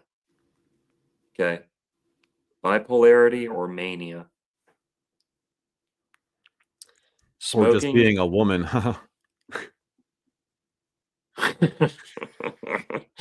That's good. Yeah. Yo, that was fake weed, bitch. That was... Yo. Yo, that was oregano. Girl, you tripping. So she is a Gemini, and that's really important. That's the main, that is the opera that's going on. The war between the mind and the emotion, the thoughts and the feelings. Okay? That is the theme of this movie. That is the ultimate theme. That is beyond. Well, all right. Well, you'll see where we go with this. Smoking marijuana is what triggers the conflict in this movie.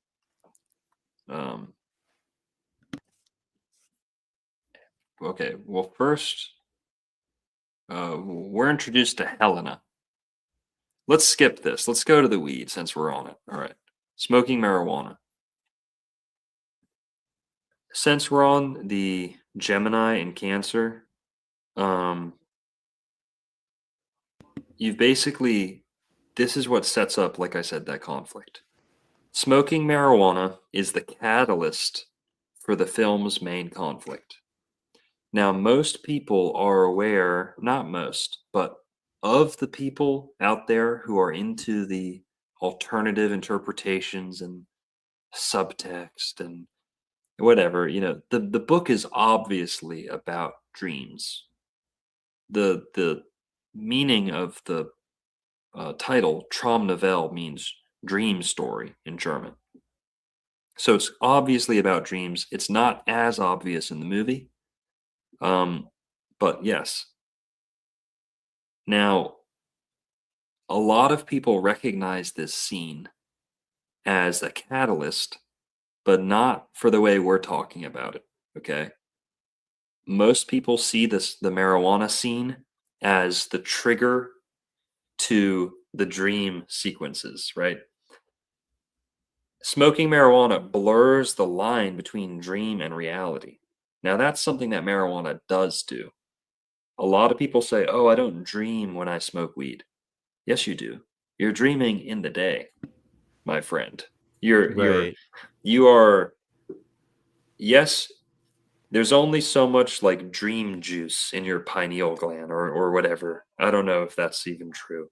There's only so much like activity you have in the dream state each day.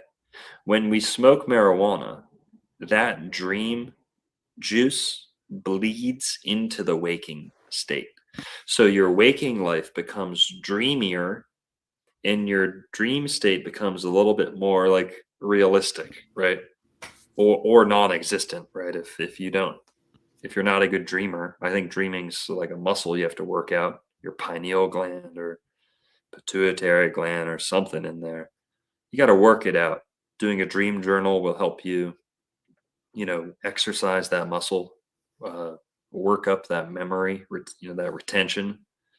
But also, smoking weed, I dream every night, by the way. So I think a lot of people exaggerate this or they're just not good at dreaming. Long goes But the champ. dude, I dream every fucking night. Okay. And I'm high as tits every night. And so it doesn't do that to me. And when I stop smoking, it's not like my dreams get super intense. But that's what a lot of people say. So okay. So we'll take their word for it. That's to be explained by this related by what we're talking about right here. When you smoke, that dream meter, your dream battery is kind of spent during the day a little bit. Maybe a little bit, maybe all the way. But that's my understanding of why you don't. That's why you don't Dream when yeah, you smoke. that's why a lot of people say that. Now, that is evidenced in the movie, and that's supposed to be how you eventually interpret the movie is, okay, yes. When they start smoking weed, from then on, we don't know if they're awake or asleep. You know, there's two parties, and we don't know if they're mirroring each other or if they both actually happened, right? Many scenes mirror other scenes and may actually be the dreamed, repeating them, the dreamt version of a scene that already happened. So, smoking marijuana is where the line is blurred between dream and reality. Then there's a clash. Now, that's what a lot of people will recognize that. But then there's a clash. What we're talking about tonight is the clash between the thoughts and the feelings, Gemini and Cancer. By smoking this weed, the thoughts become disturbed and the feelings become disturbed. Now, I'm not saying that's what I think it actually does to everyone, but that's how it's used in the story. It's the catalyst to bring up these, disturb the undisturbed feelings. There's the water's like settled, like sitting still, and then smoking, like, chops up the water, right? Gets the water not still. How do we say that? What's the expression for Disturbed? Yeah, I guess. Perturbed? So yeah. Now what's interesting is cannabis, taking it a step further, cannabis is ruled by Cancer. You can actually see that in the etymology. Cannabis goes back to the same root as canine, meaning dog. Sirius is the dog star. Sirius is in Cancer, in the constellation Cancer. And, old legends said that God gave us dogs and cannabis at the same time for the same reason. Man's best friend. Am I right? Spark up, brothers. Essentially, cannabis and dogs. I don't think there's any dogs in the movie, but maybe a couple dog walkers or something. But there's no pets at all, actually. No cats either, to my knowledge. Yeah. Cannabis ruled by Cancer. Sirius. Now, what's funny, no pun intended, is that once they start smoking weed, they do get a little silly, but things get very serious after they smoke weed. Oh, and yeah. there's this cannabis is like comedy tragedy a little bit. It's like that serious and humor, and you see the word serious in Cancer, right? So comedy, but also some seriousness, and shit gets serious with an I after. In terms of stars, fixed stars, Sirius was seen as like the fixed star equivalent of Pluto, like a gateway to the underworld, a beacon to the underworld. But yeah.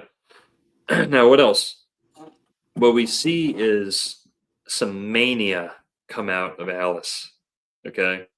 And we talked about this in a previous show. You know how we say lunatic, lunacy,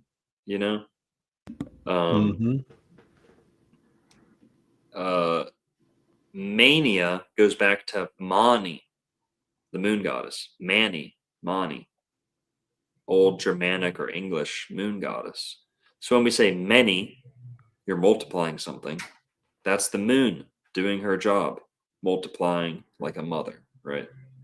So mania, we see this connection with the moon, right? Now, bipolarity is more of a Gemini or a Mercury thing, okay? And I know it's kind of a fine line, I guess, between mania and bipolarity, but we're going to see those two clashing here.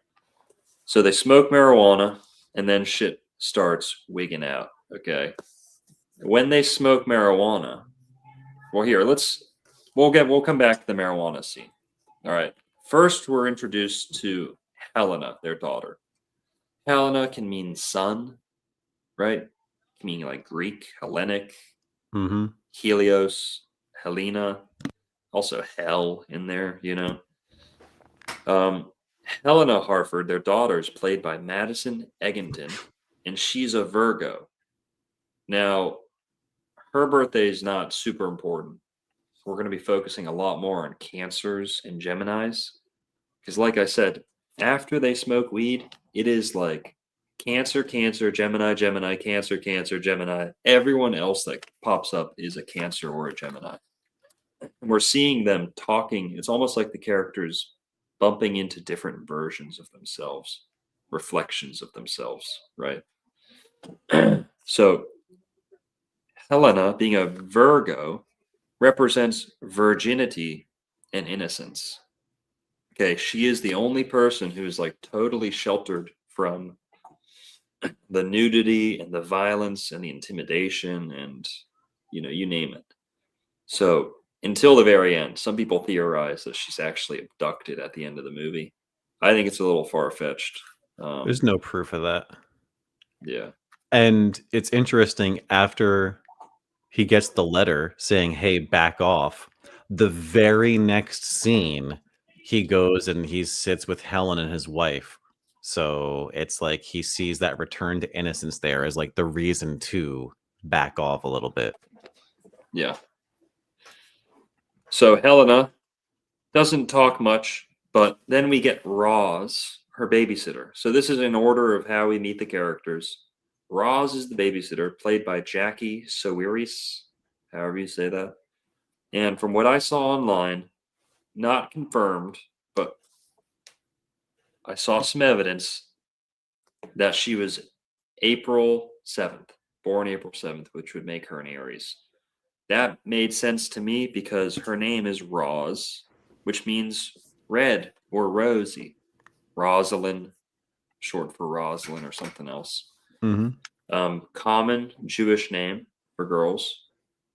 And it's a red head daughter with a babysitter named Roz. You know, red, ruddy, rosy. Her hair is kind of reddish, you know, a little bit. You can tell it's got a reddish tint to it. Auburn, yeah. Too. But all right, Roz, minor character. Helena, minor character. Here's the next major character. Okay. This is who hosts the first party in the movie. The movie starts out, they're getting ready to go to that party. Ziegler is not a character in the book. He was crafted specifically for the film, which is very interesting because he is the most openly, obviously Jewish character in the movie, but he's not in the original book. So why did Kubrick, who sought to remove all mention of Judaism from the script, mysteriously insert a very Jewish character? Huh. Well, Victor Ziegler was played by Sidney Pollack, who's a Jewish actor, also a Cancer. So starting off, this is kind of like Dr. Bill's boss. This is a guy that he does house calls for. Very, very rich guy, almost like Rockefeller or Rothschild level rich. He has some very expensive property in New York City. He's a very well-connected guy. He's a Cancer.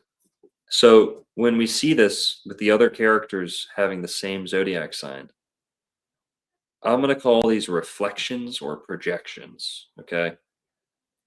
He is like a reflection of Dr. Bill. He's like if you know the movie, he's almost like the fully corrupted form of Dr. Bill, who's, foregone all of his morals and ethics and played the game and played the system. That's kind of what type of character Ziegler is. It He could gets it. also be called a Yeah. foil. A foil is a character that reflects back what the other character could be. Thank you. And Ziegler essentially gets Bill to kind of compromise or to conduct himself unethically. He is being loyal to his client, but essentially he covers for Ziegler. And that may be the first test. Some people theorize that the movie's actually about Bill getting recruited into the cult, that they were, like welcoming him in a kind of dramatic way and making it like a charade. And that kind of comes up later. But if that were true, then Tom Cruise kind of passed his first test by covering for this guy when he was banging a prostitute and she overdosed. And he called Tom to come help him and he covered for him, all right, I'm not going to tell anyone, your secret's safe with me. And that kind of starts off this path of debauchery and, regret, right? Reflection of Dr. Bill. Now, also, superficially, he is total Cancer body type. Not like big breasted, but if you've ever seen like Brock Lesnar, that's the Cancer man body type. Like the breasts are just, it's not like man titties or anything. They're just large breasted, like prominent, big chest, upper chest. Harrison Ford's the same way. He's got the same exact build. Huge, like pecs, but like nothing else, pretty much. Like, big upper chest. So Ziegler, also surrounded by boobs. In this scene, there's a girl with her tits out on a couch, and then behind him in the same exact scene, there's a painting of like the same thing. A girl behind him with her tits out on a couch. And so there's 4 boobs in this scene, 2 pairs, and 2 cancers. So it's like, life imitates art. Cancer City, Titty City is Cancer City, guys. Nick Nightingale is the next, kind of troublemaker we meet. He's at that party. He's also working for Ziegler. And this is, he's Nachtigall in the the book. A Polish Jew in the book. In the film, he's played by Todd Field. Now, his zodiac sign is Pisces, February 24th. This makes complete sense because he's a musician, and Pisces are said to make good musicians. Cancers are too, but Pisces, good with their fingers. Notice the word fin at the beginning of finger. Finger, that is, and he also holds up his hands at one point and says, I just play the piano, and like twiddles his fingers like this. Because I just play the piano, and shows his fingers, right? Like all I am is like a set of fingers, like he doesn't really have ethics or morals either, especially in the book, it seems. And he's like a traveling musician. All he does is play the piano. And that's kind of like eyes wide shut is kind of his motto, like he's got a blindfold on while he's playing piano later on. But piano player, notice the word piano. Piano sounds a little silly, right? Well, not if you've been reading Freud for years in preparation of this, okay? Freud's whole thing is sexual innuendo and puns as revealed through dreams and dialogue in dreams.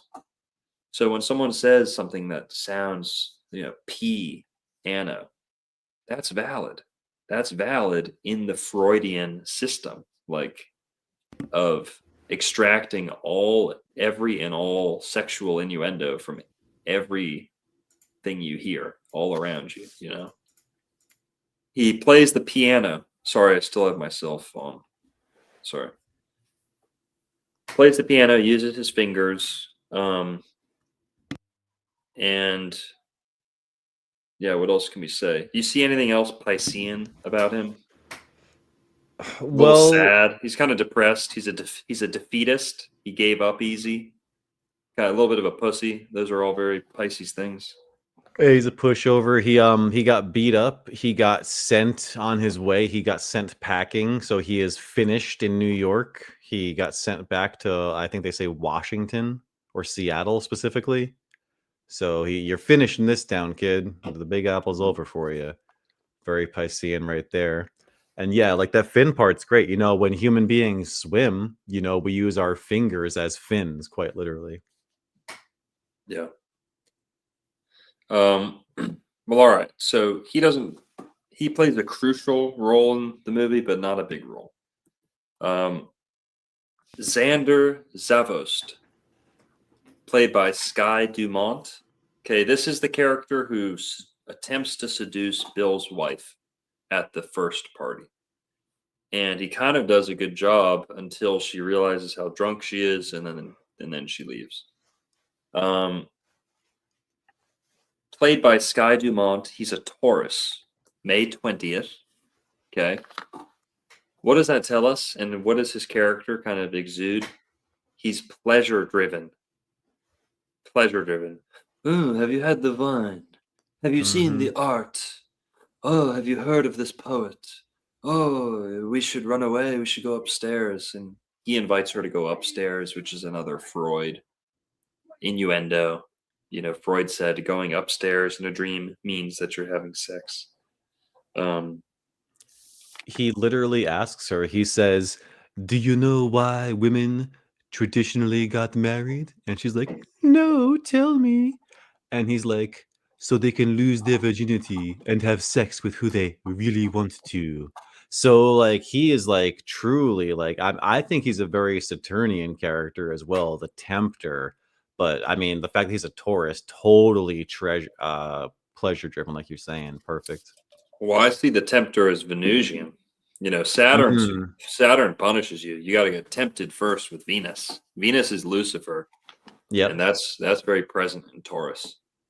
So Yeah. all about seducing, pleasure. Oh, just give in to that. You know, right now, eat that extra candy. You know, do what you're going to regret later. Taurus struggles with some of that stuff. They're very pleasure driven.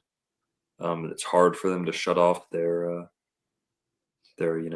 senses, right? So he's touchy feely, big Taurus, but when he says, pay attention to the dialogue, he says, "Hello, my name is Zandor Zavost. I'm Hungarian." Like without asking, he just says, I'm Hungarian. Well, guys, how many people have heard jokes like, "Oh, what are you? Oh, you hungry? What are you, from Hungary? Oh, you're from Hungary? Well, what did you have for lunch? Haven't you had lunch?" Something like that. Some dumb joke. Hungary. Hungry. Guys, it makes perfect sense when he's a Taurus who are, obsessed with eating. Taurus is where we get the word restaurant. Okay. He's hungry. He's like fiending. Okay. He's a Hungarian. Now he's also very tall. He's like 6'4", 6'5" in real life. Tom Cruise, short little guy. He's like 5'7" at most. Okay, Where's lifts? with the lifts, he's like 5'7". So Stanley Kubrick uses height to like cuck, to just like mog Tom He Cruise. straight up does, dude. To like humble Tom Cruise in this movie. So number one, Nicole Kidman, she's like 5'10", 5'11". She's tall as fuck. So good for him for landing her, but Kubrick really makes a point of like contrasting height in this movie. So he says also, I'm hungry, like I'm Hungarian, but he may also be joking like I'm a Hungarian. Like this character is very clearly not Jewish, okay, in the film. So he may represent he's Hungarian, so he's European, you know. He may actually represent a Hungarian, like a 6'5" European dude who's not. But whatever. Maybe a bit of a stretch, but Oh, a bit of a for stretch. yeah. So interesting. Now, next character we meet is Mandy. This is the hooker who overdoses that Tom Cruise is called in to kind of rescue. And here we're going to get one of our first cool mirrors. All right. Mandy, her name's Mandy, redheaded. Yes. She's a Mhm. Libra, born September 26th. Okay. Libra, September 26th.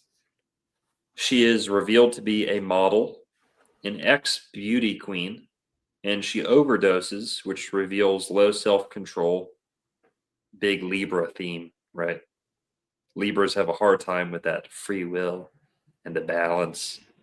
Um, saying no. Uh, they have a hard time, stopping while they're ahead. Stopping, driving home when they've had a reasonable amount to drink. Libra is all about kind of. They're not so much about excess. It's more about peer pressure, and just not knowing your limits, I guess. Yeah, the fall is inevitable with Libra. It begins the fall, so there's no choice really in a way for Yeah, them. right. So Mandy comes up again under a different, not a different character, but a different actor, different actress. You guys are going to see cool little switcheroo that happens here. But first, let's talk about. Oh, there's Nick Nightingale. He's lit from the bottom to kind of make him look sinister. Mhm. But yeah, Like Santos goes into that big time. The devil is little Nicky, old Saint Nick. Santa is Saint Nick, and mm, Nick Nightingale tempts Tom Cruise to go down with him. You yeah, know, and Tom Cruise accepts that offer. He succumbs to the temptation. right. Now we talked about the marijuana a little bit, but just to revisit it. So far we've got kind of the family, Dr. or Mr. Ziegler, and the piano player Nightingale. She smokes. So after that first party, they come home and they smoke weed. And both Tom, Bill and Alice, they both smoke. But it seems to affect Alice a lot more than it does Bill. Cancers, when they smoke, it just kind of like boosts what they have. But Geminis, a lot of Geminis don't like smoking. My mom's a Gemini. She hates weed, and I don't know. Just who knows? I know a lot of Geminis who love it, but marijuana does provoke the mind in a way. Kind of disturb it, not in the bad way, but kind of gets it. Yeah, The Gemini mind is already very active, so slight agitations can definitely cause unwanted effects. right. So she smokes, and now going in order of the movie, after she smokes, we then get the big argument between them, and she confesses. They're arguing about attraction and sexuality, and the different, the perverts at the party. They're kind of reflecting on the party, and Tom's like, Dr. Bill's like, I trust you. You're my wife. Like, doesn't matter how many creeps or swingers there are at a party. Like, I trust you. And she's like, oh, she gets offended. Like, oh, why do you you know what, like I'm not sexually like valuable, or I don't have like my own sexual interests, or like, you know, you don't, it's confusing and it's dumb, but she's basically like, why is that? Like, why Well, don't you see me as like a threat like that, or something like that? Like, why do you feel so assured of yourself, you know? Go ahead. yeah, she thinks like, because she asked, she says, "Oh yeah, that Hungarian guy was trying to sleep with me." And Tom Cruise says, "Oh yeah, that makes sense. You're very beautiful." And then she goes, "Oh, so men only want to talk to me because I'm beautiful?" And he's like, "Well, not like that." And then she's like, "Well, why were you with those models, right?" And then he's like, "Oh yeah, you won't cheat though." And she's like, "Are you so sure of that?" And like you're getting at, that's the whole conflict right there, where that she then lets Tom Cruise know that, and this is a motif throughout the whole movie, guys, is that she lets him know that there was this naval officer that she fantasized about. And Tom Cruise literally gets cucked in his own imagination throughout the entire movie by this naval officer. Yeah. Yeah. That's right. So by smoking, it brings up all these feelings and almost like this like sense of jealousy, or um yeah. And they start arguing about, she's like, no, women are as depraved as men, is essentially like what she's saying is, to quote from the movie, if only you men knew like how bad we really are. Not that second part, but the first half is a direct quote. Hmm. I'm filling in the second half.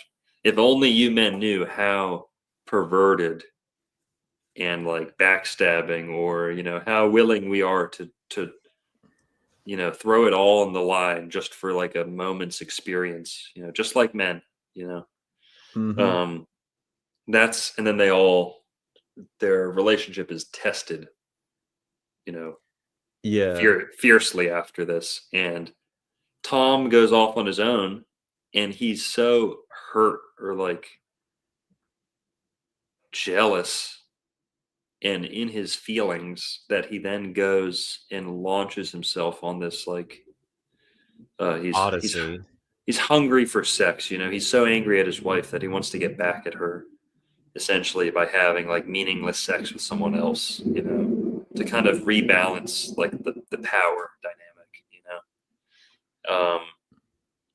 Meanwhile, Yeah. she stays home the whole time with the daughter, so he's encountering all these hazards, and you know, these like crazy encounters, and she's home just chilling. And if he just stayed home and maybe cooled off for like 15 minutes, they might have been a-okay. But something else happens while they're arguing, while they're high on this weed, this fucking weed that's ruining the goddamn relationship. Okay, that's what marijuana does. God damn it! Dude, It she says to Tom Cruise, she's like, "Yeah, after that naval officer, you and I made love. And that whole time I was thinking about him. We were talking about our future. We were talking about this, that, and the other, our daughter. And there was not a moment where he was not on my mind." And that breaks Tom Cruise completely. yeah, yeah. She's really trying to tear him down in this marijuana induced stupor. Um, but okay, okay. Now, after this weed, they get a phone call, and Tom is kind of ripped away, has to go back to his duties because he's called. Someone tells him, "Hey, one of your patients just died. You have to go respond." So he goes, you know, still kind of high on this weed, and we don't know if he actually goes to sleep or not. So, spoiler, this is one of our first potential dream sequences. We don't know if he went to go respond to this in real life, or if he went to sleep and dreamed, because they're in bed, it's late at night, you know. They just got home from this long, exhausting party, right? Um, but all right, what happens when they smoke weed? This is where it gets super, super interesting, guys. 2 hours in, this is where it gets interesting. All right. uh, Once they smoke weed, some strange things start happening. Did you guys think that was Nicole Kidman for a sec? Maybe some of you. Well, if you did, you aren't alone, and that's kind of the whole point. From here, Tom picks up the phone and responds to the dead patient, goes to their house to kind of see what's up. And when he gets there, he's greeted by their hot daughter, hottish daughter, okay, who looks just like Nicole Kidman and is made so that her hair and everything looks like Nicole Kidman. And that's what she's supposed to be. And you don't have to be a rocket scientist to realize she looks just like Nicole Kidman. But when you put the astrology to it, guys, this shit is mind blowing. Nicole Kidman's a Gemini. So was it enough for Stanley Kubrick to just pick an actress that looked like her? No, that's not good enough. You had to get a actress with the same essence astrologically to truly sell that mirroring effect. You guys see that? Mm-hmm. Gemini mirroring a Gemini. That's the secret. That's how he did it, and that's the pattern we're going to be following here. So she doesn't get high, but she has grief-induced bipolarity / mania. She, Tom comes and sees her dead dad. He's like, "Oh, I'm very sorry. He lived a good life. You should be proud of him." And then she comes on to him, starts making out with him.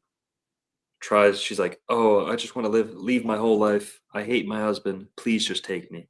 Please, I want to be with you. You're the best. You're the greatest man I've ever met." She said, even if you hate me, I just want to live near you. Something like that. Crazy. Manic, okay? Grieving. Tom Cruise dreamed this scenario because it's all of his wishes being fulfilled. It's a version of his wife that has had something, just got gut punched, so she's been humbled. She's not going to go out. Instead of cheating on him, she's cheating with him. She's choosing him as the person to cheat with. It's a direct Freudian fulfillment, wish fulfillment, meaning it's something bad. It's a direct, by the way, if you've ever read The Interpretation of Dreams, this is the example. It's the prime example of Freud's main theory. Why do we dream of people dying? He gives examples of why that is. He gives examples of women who dream of killing kids, not because they want to kill kids, but because they've been to funerals for kids before where they were seduced or met a man that they really liked. And thus, and this is something I believe, Freud was on the money with this one. Dreams do fulfill wishes, and they do have that sexual, connotation almost always. But when you dream of someone dying or killing or something you don't think you want, it does trigger a wish that will be fulfilled. It triggers something else. So, for example, if you're dreaming of someone dying, it's probably because last time someone died in your life, there was a great change that came after it. A new girlfriend, moving somewhere new. And when your subconscious seeks that change or that new, positive influence again, it may play a trick on you or, program this fantasy story where someone else dies and something even better happens, so Freud was talking about that. Kubrick makes a big whole, plot out of it. And that's why he's imagining a patient, he's dreaming of a patient dying so that he himself can immediately fix the problem that he just heard from his wife, that she wants to cheat or she was thinking about cheating. Well, how about this? If her dad dies, she's not going to be, she's not going to feel on top of the world anymore. And if she is grief struck, you've now inserted yourself as like a new version of yourself, or she's a different version where she's now cheating with her own husband almost, You'll see. Go ahead, sorry. Yeah, and she specifically mentions, Marion mentions, she says, "Oh, I'm engaged." And Tom Cruise goes, "Oh, he's a teacher, right?" And she corrects him and says, "Oh no, he's a math professor." So there's like an issue of status too. Like status is a big theme in this movie. You know, like Mhm. Tom Cruise almost gets cucked by the Hungarian who is probably higher status than him. You know, like Yeah. the Hungarian's mysterious. You know, Tom Cruise is a doc, that's pretty high status, but he gets cucked in his imagination by a naval officer and then by a Hungarian.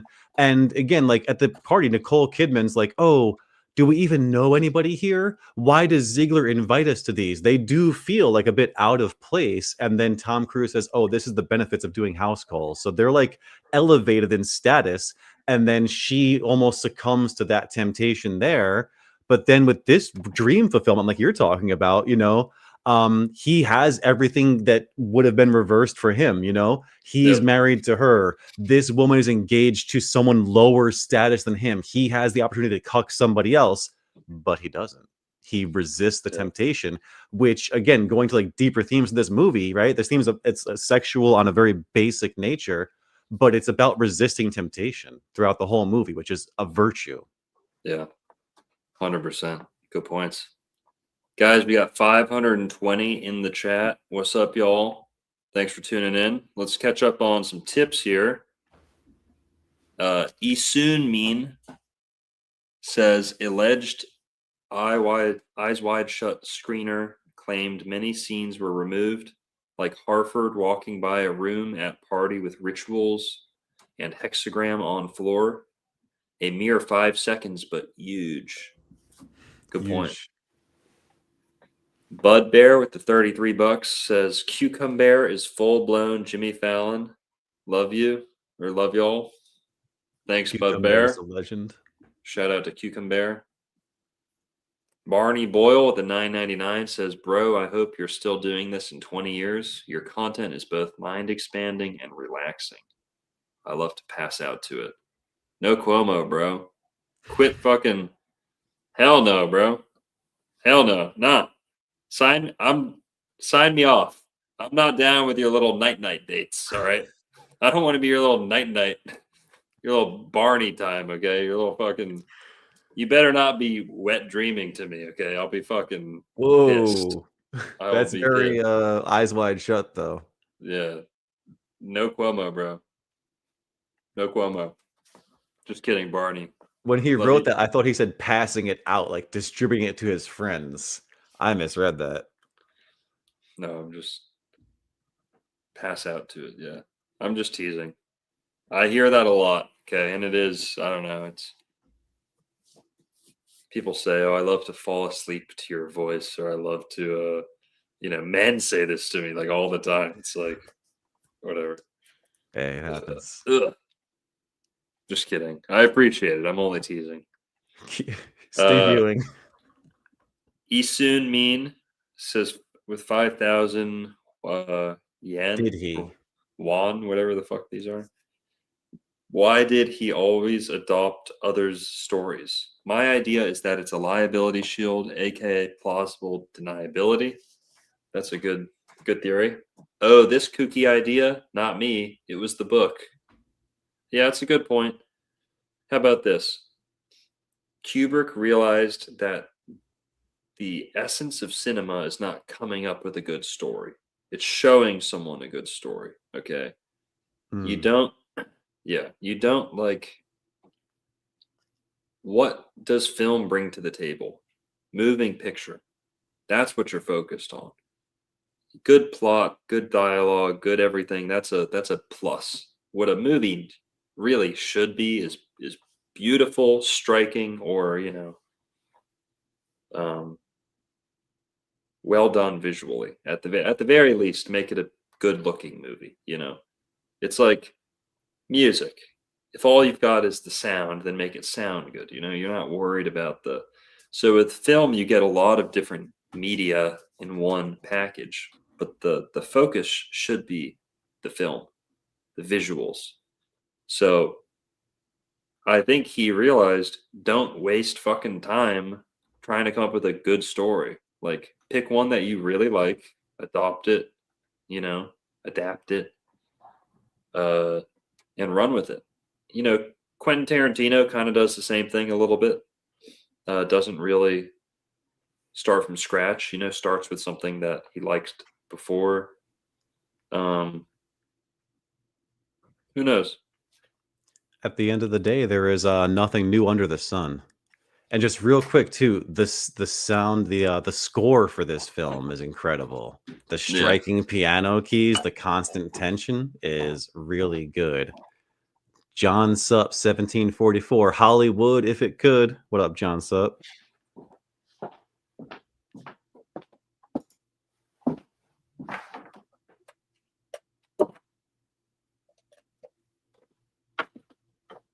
So grief-induced bipolarity and mania from this chick. Yeah, she throws herself at Tom Cruise, this Marion. And then Tom Cruise, like the guy that she's engaged to, comes back and ends up talking to Tom Cruise for a second, and they like shake hands. So like he sees the man that he almost cucked. And then after he rejects this chick is when he gets harassed by those kids, which I guess we'll talk about here in a sec. But like the timing of like his manhood being tested is pretty good. John Sup with $5 says Hollywood if it could. John Sup with another $2 says, was this filmed in Florida? No, it was not. Obviously not. It filmed in, I think, England mostly.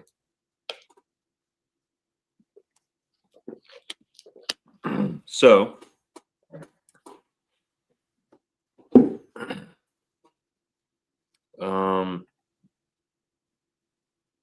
all right, to that question, why did he adapt other stories? It's kind of like Shakespeare using the planetary like archetypes to mold characters. Like, don't waste time trying to come up with interesting characters. That's not why people go to a theater or like see a play,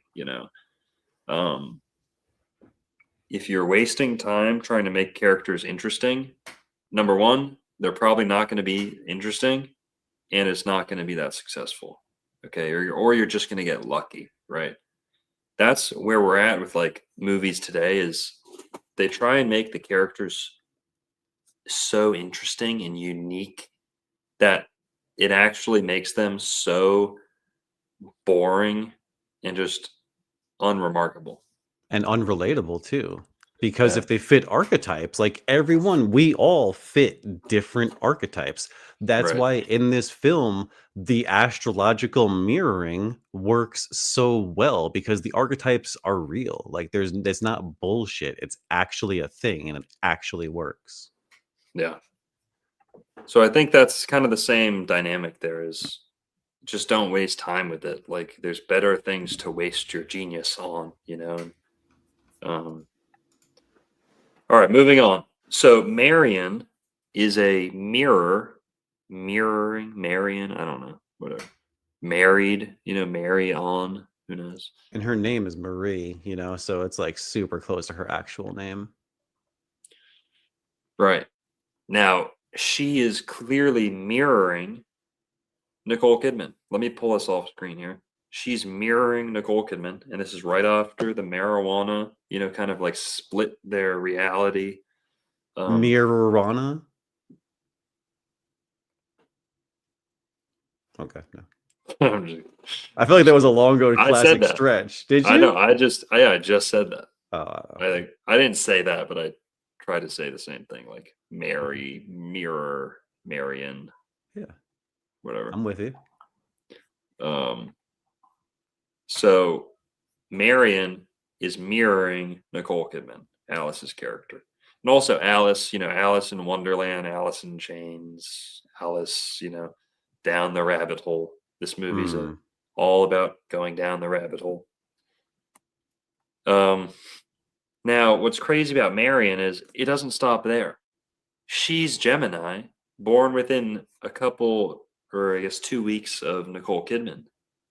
But then, guys, her husband is a taller, arguably better looking version of Tom Cruise. Looks just like him. The haircut is identical in the movie. Now, he's wearing glasses. Tom Cruise doesn't wear glasses. But aside from that, he is like the spitting image of Tom Cruise. The picture doesn't do it justice. He looks a ton like Tom Cruise. Here, it's better. It's easier to see there. His everything about him is modeled after Tom Cruise, except taller and, like I said, arguably better looking. Okay. Viciously mogged. Yeah, I mean, just the chin alone. Yeah, viciously mogged for real. And his wife just came on to Tom Cruise. He kind of rejected her. But then the husband walks into the room like right after. So she just started making out with Tom. He like pushes her off, and then this Carl guy walks in, and even though he's mogging, he got cucked. Okay, so that's kind of the moral of the story is, no matter how hard you mog, you will still get cucked. Okay, and it's a fool's That's game. a black pill, dude. It's a fool's game. Well, is it true? Is it false? No, listen, guys. You won't get cucked. Listen to me. Follow me, and you will not get cucked. Listen to Old World Florida. You will not get cucked. We're going to uncuck this fucking country, okay? Trust me, I care a lot about that. And we're going to cuck-proof Florida and America. But, all right, let's have a little fun with the cucking for now. The next character that we meet is Domino, okay? Domino is a hooker that Tom Cruise meets when he's walking home. Or, I don't know, he's wandering, just left the dead guy's house. Domino, in the book, she's called Mizzy, which is also like a Jewish nickname. Mitzi, Mizzy, Little Missy. Played by Vanessa Shaw. Now, guys, she's a Cancer.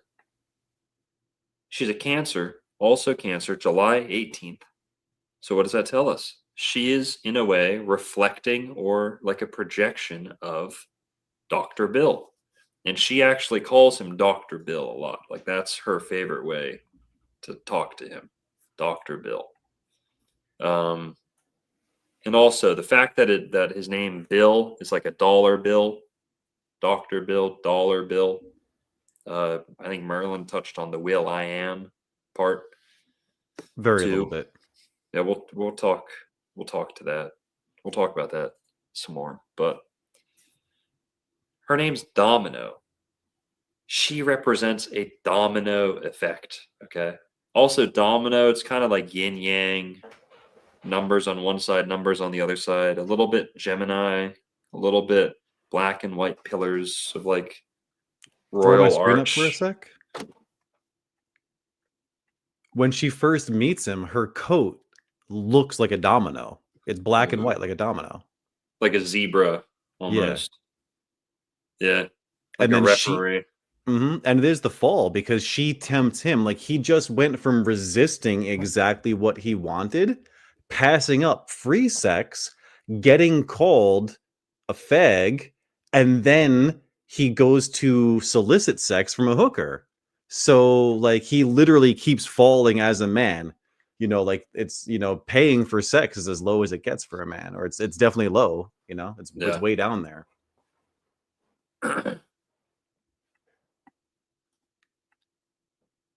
Domino, played by Vanessa Shaw. She's a Cancer.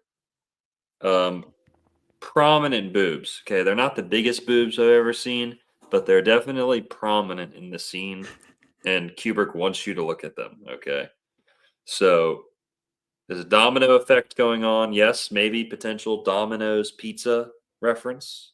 But yeah, a lot of yin yang going on, a lot of duality being highlighted in her name, and also kind of the cusp between Cancer and Gemini. I think might be or she's kind of closer to Leo, I guess. But Domino, has a lot to do with this duality.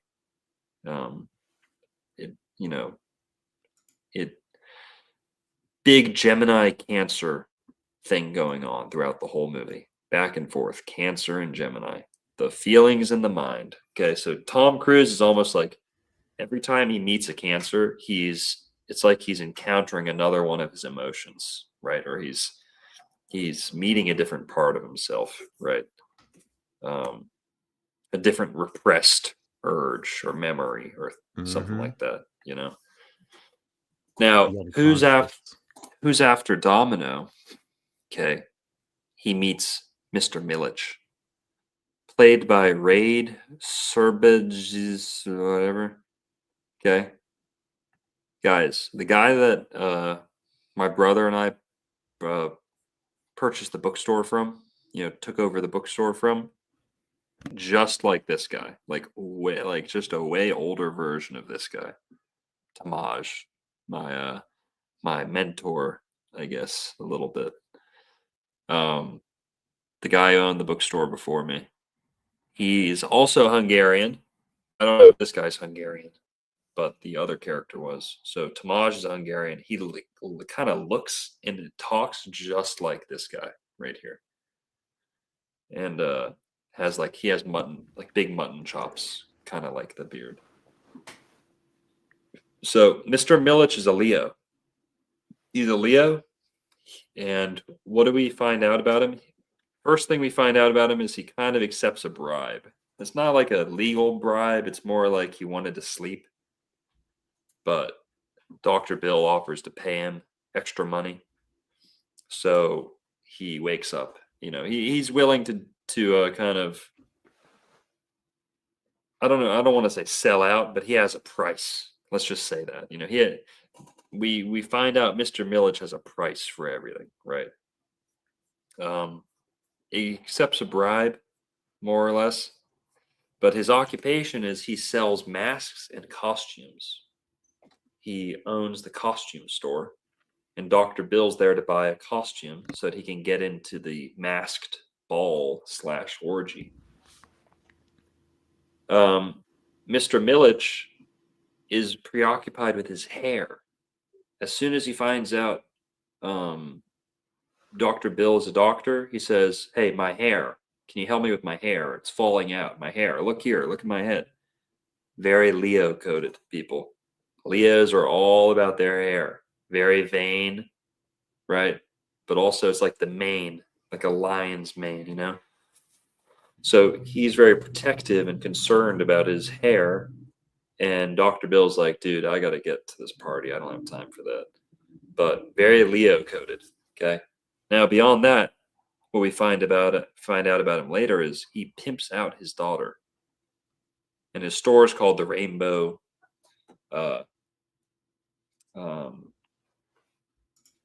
Under the Rainbow, something like that.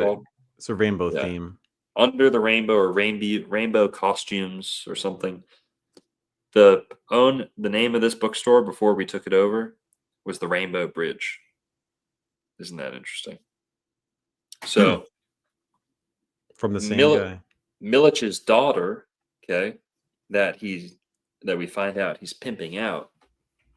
She's played by Lily Sobieski. She's also a Gemini, guys. What are the odds of that? A young, now we're youthful, according to like alchemists. Gemini rules like youth, and Mercury is like the youth. The kind of preteen. I don't know, early teenager, early puberty. Yeah, it's before the peak of summer. Yeah. So Gemini is like this time, this age, early teens, tweens.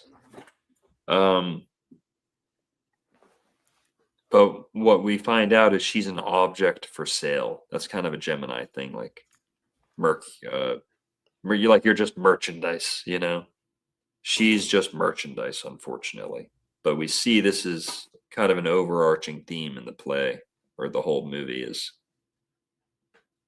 women being sold for sex or whatever. But all right, moving on. She's a Gemini. So do you guys see how she's almost like symbolizing a part of Dr. Bill? Like his youthful, his innocent nature has been fully corrupted or fully pimped out. Like Mm-hmm.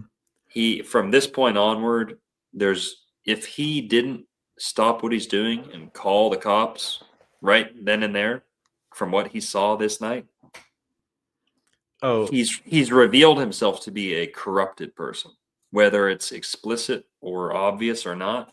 The fact that he hasn't picked up the phone and reported this, underage, like, I don't know what you call it, sex operation, that he's compromised. So even though it doesn't seem like he's the bad guy in the movie, he's compromised. He has covered for the drug overdose at the beginning.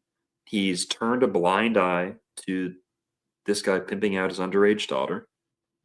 And from here onward, he only digs his grave deeper and deeper, you know? So go ahead. this guy's name, Milich, he's Mr. Moloch. He's literally sacrificing his own child. That's good. I didn't notice that. Milik. Yeah.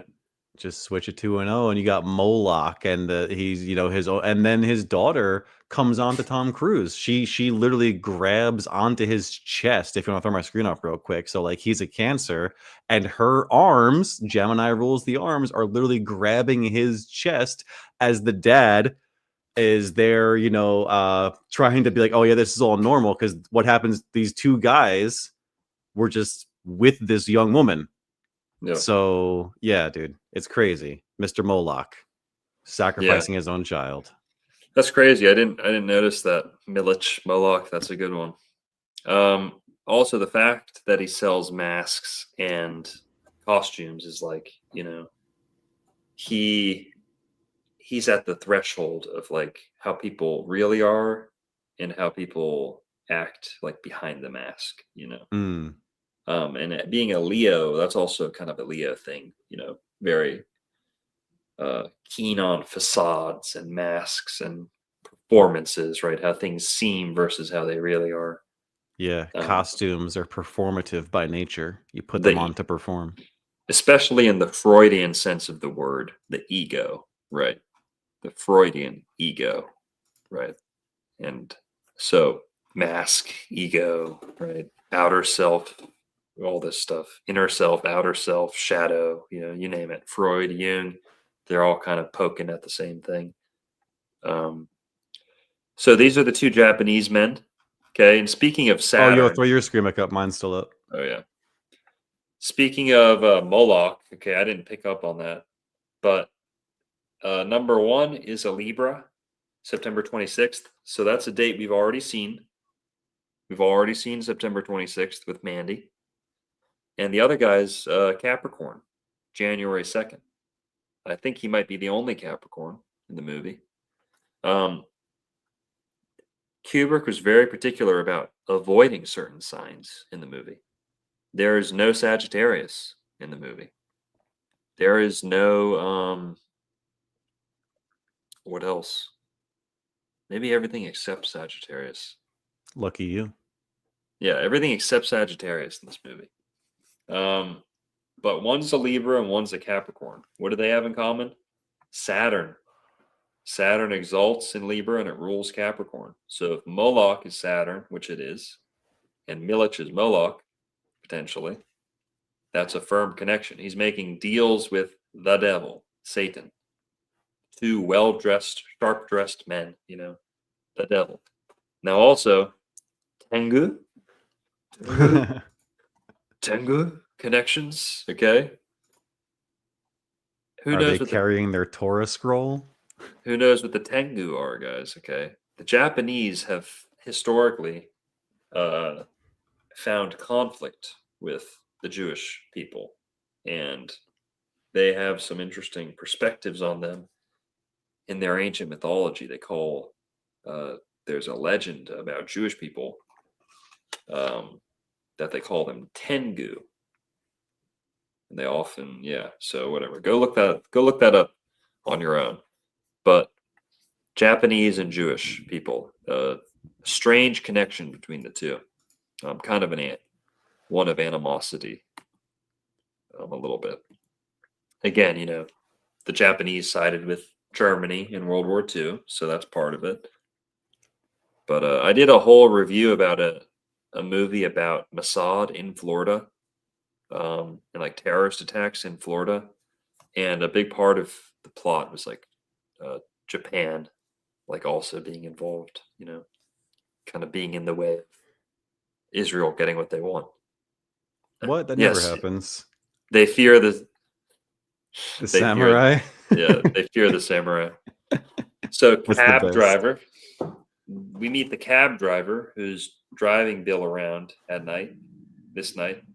Guys, what sign do you think the cab driver is? Commuting, messenger,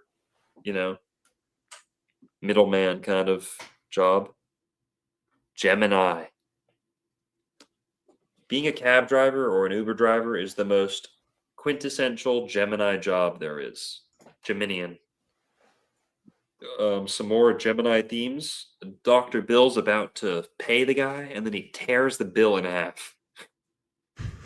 Like, that'll get your teeth knocked out today. Like that's if you tear $100 bill in half in front of someone. I don't know if people did that before, but he tears the bill in half. He's like, all right, we'll just wait till I'm back, and then the money's good again. You can put the bill back together and it'll be good. But it's very Geminian, tear it in half, two halves.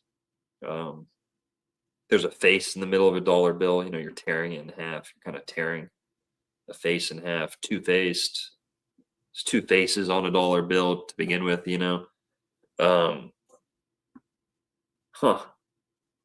Dr. Bill, dollar bill, two faces, Gemini, Cancer.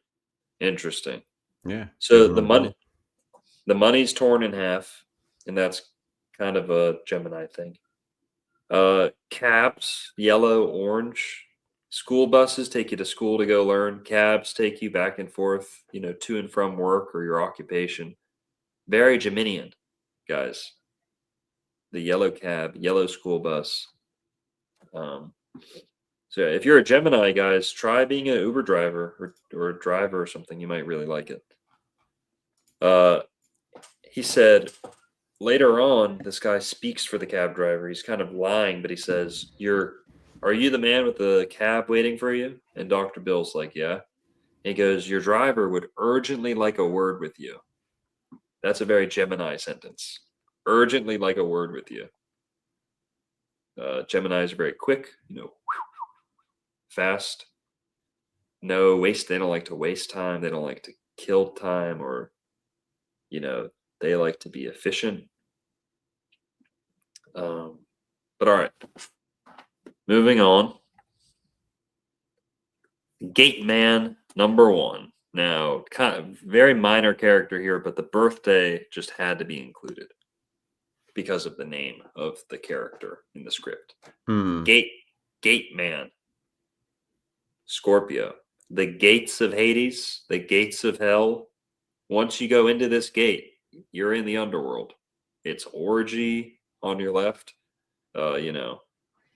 murder on your right. It's Scorpio, Scorpio, Scorpio. Gate Man number 1 is a Scorpio, played by Angus McInnes, October 27th, Scorpio. So we won't dwell on him too much, but another one of the henchmen here, another tall guy. That guy was really tall. You see how tall he is. Tom Cruise getting mogged all over the place. Yep. Now this guy, his name in the script is Tall Butler. Tall Butler. He's probably 6'3" at least. I don't know, taller. Played by Brian W. Cook. Now, unconfirmed, so I put an asterisk on there. I could only see one source. So all the other ones have multiple sources for their birthdays. This one, unconfirmed birthday. But what I did find said he was August, definitely born in August. August 1st is the only birthday I saw for him. That would make him a Leo. Now, why that's important is this guy, this character who's masked in this scene, masked in the whole movie, I think. Later on, over a decade later, would play Stanley Kubrick himself, or an imposter of Stanley Kubrick in the movie Color Me Kubrick, about a Stanley Kubrick imposter. He plays the imposter. So if Stanley Kubrick's a Leo, it would make total sense that this guy's a Leo as well. And I think he is. Moving on, here's another big Leo character, Red Cloak. This is kind of the leader of the sex cult Illuminati orgy party. This is like the leader of the ritual, the ceremony. He's the only one in red. Everyone else has black cloaks on. And he speaks. Everyone else is silent at the party, except for him and the butlers. He speaks. Now, guys, who's Red Cloak played by? Leon Vitali, Stanley Kubrick's assistant. It was the only role that he did after becoming Kubrick's assistant. Was Kubrick at the end of his career said, "Hey, dude, I want you to play the head of ceremonies, master of ceremonies in this, Illuminati orgy," and he did it. And notice this: that is, like, again, a reflection or a projection of Kubrick, putting himself in the movie, his own birthday, his own assistant. But the role that this guy has in the party is that of a director. He is, it's like lights, camera, action. Like he bangs his stick into the ground. It's almost like the thing. What do they call that when you A gavel? not the gavel? In Hollywood when they do this. Oh, the star, the Like yeah. that. No idea. Whatever that is, the lights, camera, action thing. He's kind of doing that. He's conducting this orgy like it's an orchestra, right? He's literally like, matching guys up with girls, and he's the head of this. He's conducting it like an orchestra. That's the best way to say it. He has the role of director in this procession, and It's called a Kubrick is clapperboard. Clapperboard. Sorry, you were saying and Kubrick. Doesn't matter. Sorry. But Kubrick is almost like making a comment with these birthdays that, like, he sees himself almost as kind of the Red Cloak or something like that. There's a piece of Kubrick in this character, played by his personal assistant. Now, the masked heroine, who is later revealed to be Mandy, the character we met early on at the first party. Tom Cruise rescues her at the first party, and then she rescues him at the second party. So those are, obviously mirroring each other, but it's believed that the second party is the dreamed version of the first party. At the first party, there's a lot of seduction going on, but everyone has their clothes on, everyone's unmasked.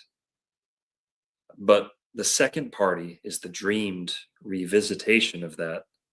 And now everyone's unclothed, but they're masked, right? It's like the opposite. And they're showing, it's like in the second party, people are acting like how they wish they could. Their desires are let loose, all the facades are kind of gone. It's like the masks are on, but the masks are off, really. Yeah. Yeah.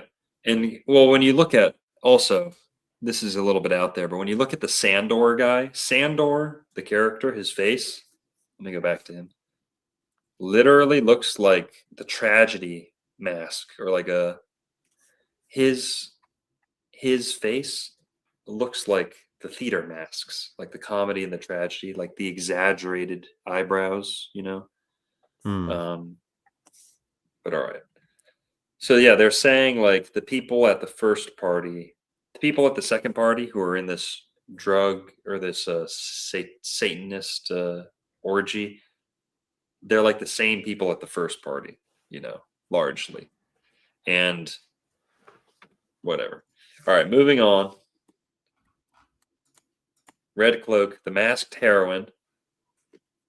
Now it's revealed to be Mandy later on, but actually played by a different actress. So, their tits look really similar. How did they do that? Because this is supposed to be Mandy. Okay, but in the second half of the movie, we don't see her face. We only see her boobs. And they look like the same boobs and the same build and the same body and everything. And the same hair color, you know, it seems like. But we don't see her face behind the mask. Now, and Mandy doesn't do much talking. And the masked heroine does a decent amount of talking, but we don't see her face. But if I had never researched this, I would have just completely assumed it was the same actress. If she's comfortable showing her tits in one scene, that's not the reason you have to switch her out. You know, why are you switching out an actress who's playing the same character? He had his reasons. But what we do know for sure is they're the same zodiac sign. They're days apart, born days within days of each other. So whenever Stanley Kubrick's going to replace or mirror a character, he's going to do it with the same zodiac sign.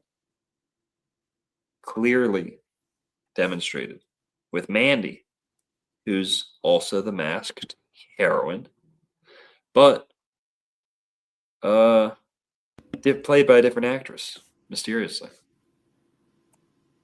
Comments, thoughts? That's Merlin? crazy. Yeah, and again, Libra rules mirrors, and yeah, Yes. Yep. that is pretty crazy. Exactly. The two signs getting mirrored the most, aside from Cancer, are the two signs that rule mirrors. And even Cancer is like a yin and a yang, the 6 and the 9. There's still a bit of a mirroring there too, you know. But all right. So Mandy, who's a Libra, September 26th, is only 4 days away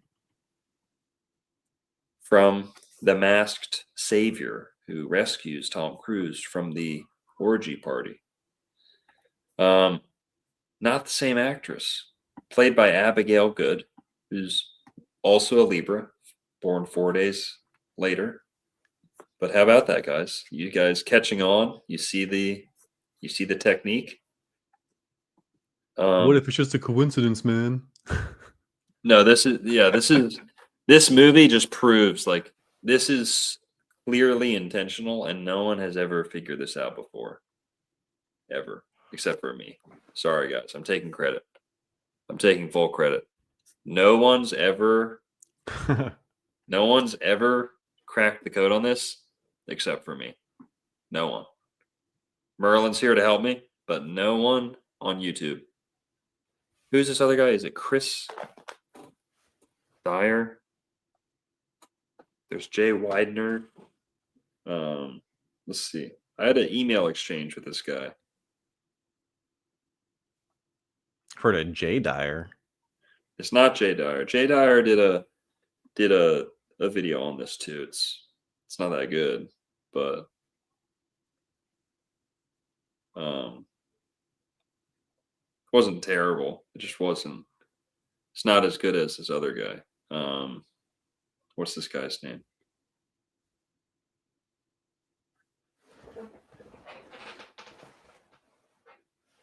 Is it like Chris Dyer?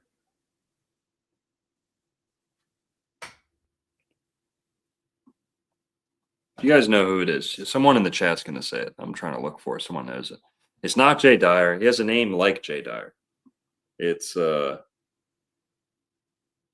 I emailed him back and forth.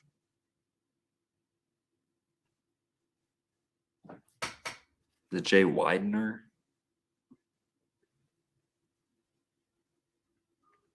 Longo told Jay Dyer to STFU and he kicked Longo off the stream. Is that That's true? it's not true. I told him to be quiet. That's all I said. I said be quiet. Ooh. He told me to stop interrupting him, and I was like, all right. And then he started interrupting me, and I said, be quiet. So Dang, I didn't know you ever hung out with Jay Dyer. we debated one time. What was the subject? Vegetarianism. Oh, dude. Yeah. And it only lasted 5 minutes. Really? He rage quit. I mean, I don't think I won. I definitely didn't win the debate. It only lasted like 5 minutes, but he rage quit. So you can make up your own mind. It's real hard for a meat eater to debate a smart vegetarian. You know, like there's not much going for meat eating, to be honest. Rob Ager.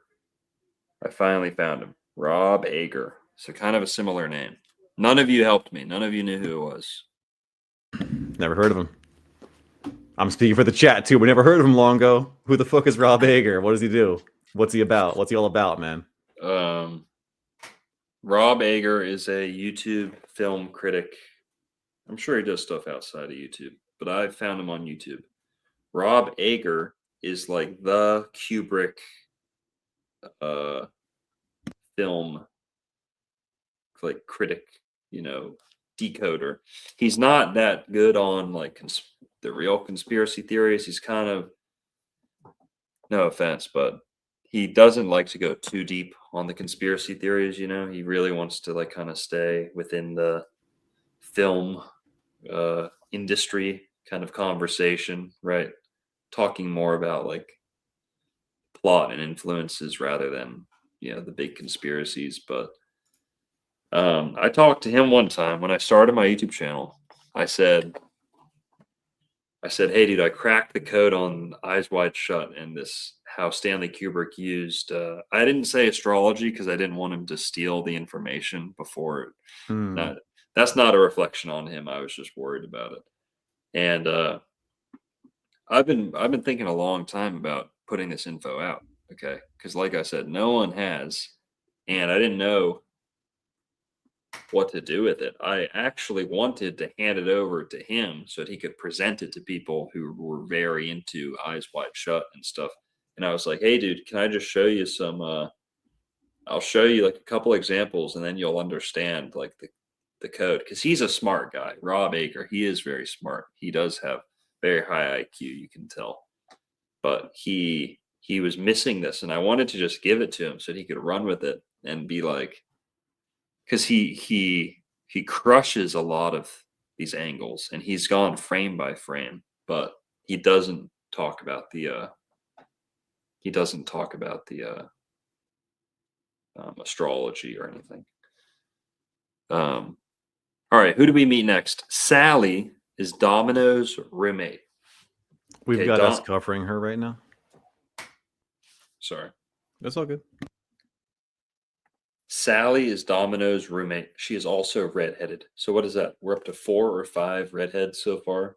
Okay, we're only like halfway through the movie. Played by Faye Masterson. She is an Aries. So again, we see redhead Aries. She delivers bad news. So a little bit of a Marshall thing, not really, but she gives bad news, The news she tells him is that Domino has AIDS. Straight up herpetogonosyphilis, okay? Every disease that you can find on a New York street corner, she had oozing down her legs, okay? Disgusting. Which is going back to the themes of the movie, right? Like faithfulness to marriage is a huge part of this movie. And because he didn't go through with it with her, look at the bullet he dodged. Dude, for real. He almost gave his wife AIDS. Yep. So it's just, again, just showing like this movie on a basic level. Yeah, sure. Sex, orgies, occult, conspiracy, whatever.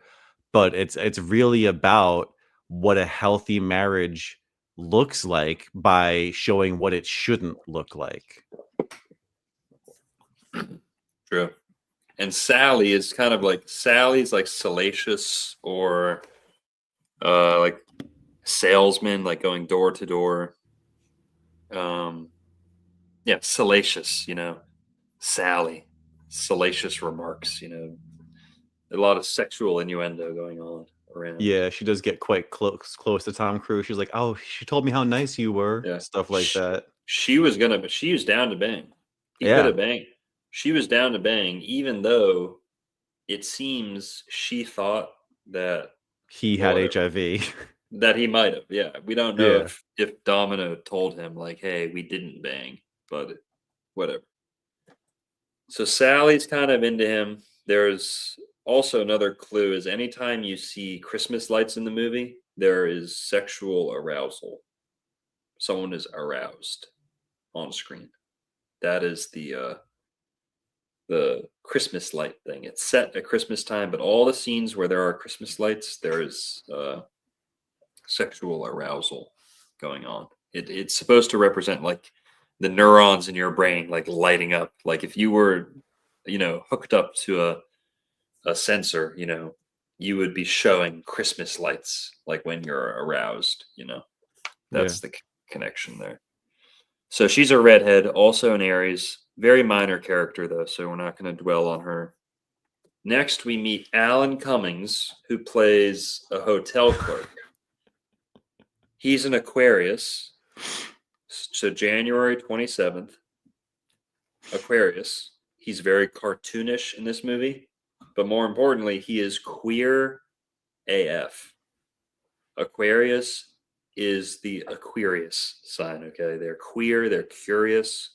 Aquarius, they're awkward. Queer comes from Aquarius. And boy, Alan Cummings is queer. And also in this movie, there's a lot of homoeroticism. Like, Dr. Bill is very insecure about his masculinity and the gay jokes that were told to him earlier. And the fact that this gay guy is like flirting with him a ton gets on his nerves a lot, but he also has to kind of play along because he really, really needs the information.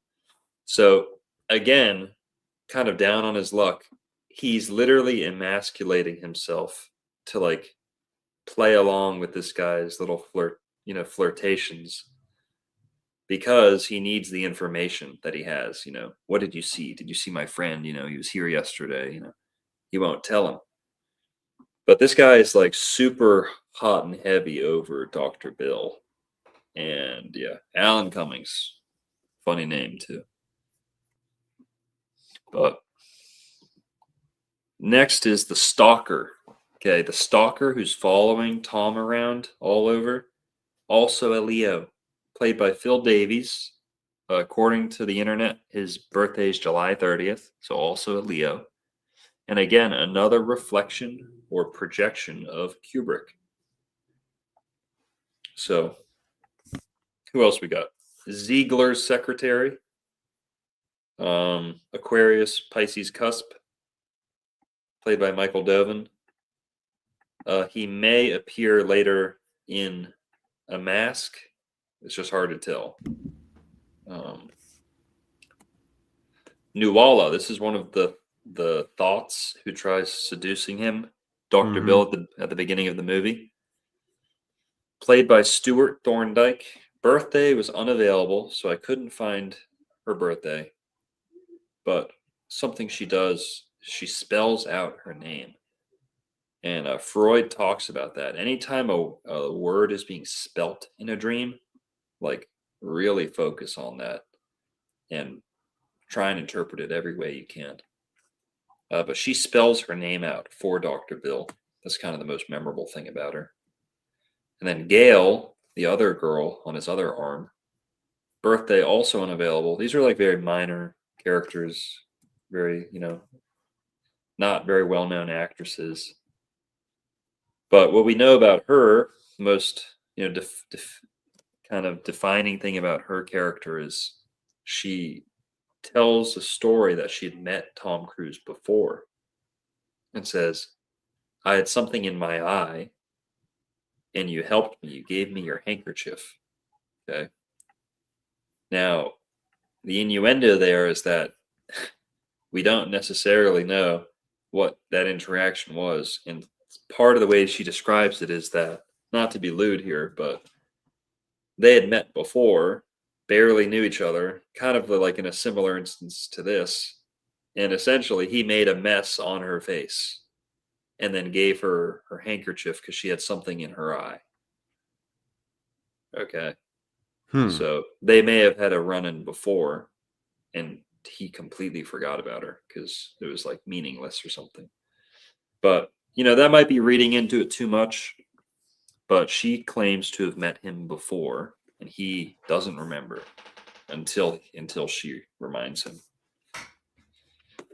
All right, that's the end of my slides. Those are all the characters that we could find out their birthday. And yeah. And we're at 3 hours here. So we're gonna have to wrap it up soon, but Merlin, any thoughts? Anything you want to focus on? I mean, we could talk about the name Eyes Wide Shut. You want to talk about that at all? Or Fidelio, the password. Both of those are pretty decent topics we haven't touched yet. Let's talk about Fidelio. Yeah. All right. Pull my screen up real quick, please. So, guys, right? The password is Fidelio. And then, of course, when he's asked, what's the password to the house? Well, it's a trick. There is no password to the house. So, right, Fidelio, guys, this movie has very big Saturnian vibes, big time, right? Like it's all about hidden things. Saturn rules hidden things. And Fidelio is actually such a cool password that totally, if you understand Fidelio as the password, you understand what the movie's really about, right? Fidelio, they say, oh, it's a Beethoven opera. Beethoven only wrote one opera, and it's called Der Triumph der Erhellichen Liebe, or whatever, some German shit. What it translates to is Leonore, or the triumph of marital love. So the password to this unrestrained, debaucherous orgy is literally an opera about how marital love is the triumph. And that is entirely what this whole movie is all about, is like, it's just depravity, depravity, depravity. Things get worse and worse and worse for him. But at the end of the day, his marriage does triumph, That's why I don't like when you were just talking long ago about how he might have cheated with that model at a previous time, maybe before he was married. But to my knowledge, their marriage remained intact. Nicole Kidman, in her mind, she cheated or would have cheated, but she never cheated.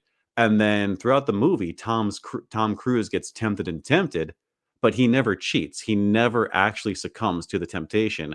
And even though that's like an attack on his manhood, right? Like the woman throws herself at him, right? Like let's go to, where is this chick real quick? So you don't count kissing as cheating, Merlin? Because he does a lot of that. He does a little bit of that. I mean, it's mostly women kissing him, There's no sex though. He does not have sex with another woman, right? She throws herself at him. He rejects her, and then he meets her, and then he literally pays her when they didn't have sex. And then, he gets tempted in, falls, Fidelio, and again, even she throws herself at him. He's offered by Mr. Moloch. Mr. Moloch says, hey, if you want my daughter, you can have her. Tom Cruise says no. Like that's later on in the movie here. Oh, dude, this scene's so crazy, dude. This is nuts. When he gets pulled in there, right? Like you could see the shock on his face. They're all staring at him, all the masks staring at him. And this scene, just with the music, so good. He gets literally unmasked, the masked heroine. Let's see. And then, yeah, right here, right? He sees these guys. Mr. Moloch says, "Do you want my daughter?" And look at Tom Cruise's reaction. He is at the point now where he's coming up from hell. He descended into hell and he's on the way out. He resists the temptation and says no to Mr. Moloch. You know, he says Right. no to the devil. You know, it's like Jesus But he says, "Satan, get also, behind me." but he also doesn't call the police. He doesn't. He doesn't. But is that his problem to fix? It shows You that know, he's compromised, and he's not being tested for how depraved he is. He's being tested for how much he will see and not tell. That's the eyes wide shut theme, you know, of the movie is the title. Seeing but not, you know, recording or not reporting. Seeing but not, you and know. that's very Masonic. You know the picture of the astronauts where they it's like the Masonic what is it? See no evil, hear no evil, speak no evil type shit, right? Like, isn't that like a thing? And there's a picture of the astronauts doing that. But yeah, after he gets threatened, right? Like they send him this letter. They say, "Give up your inquiries, which are completely useless, and consider these words a second warning. We hope for your own good that this will be sufficient." And then the next scene goes back to innocence, his Virgoan daughter, you know, his family, where the Yeah. Cancer rules the family, retreats back into, and then starts getting himself out of this mess, essentially. Mm-hmm.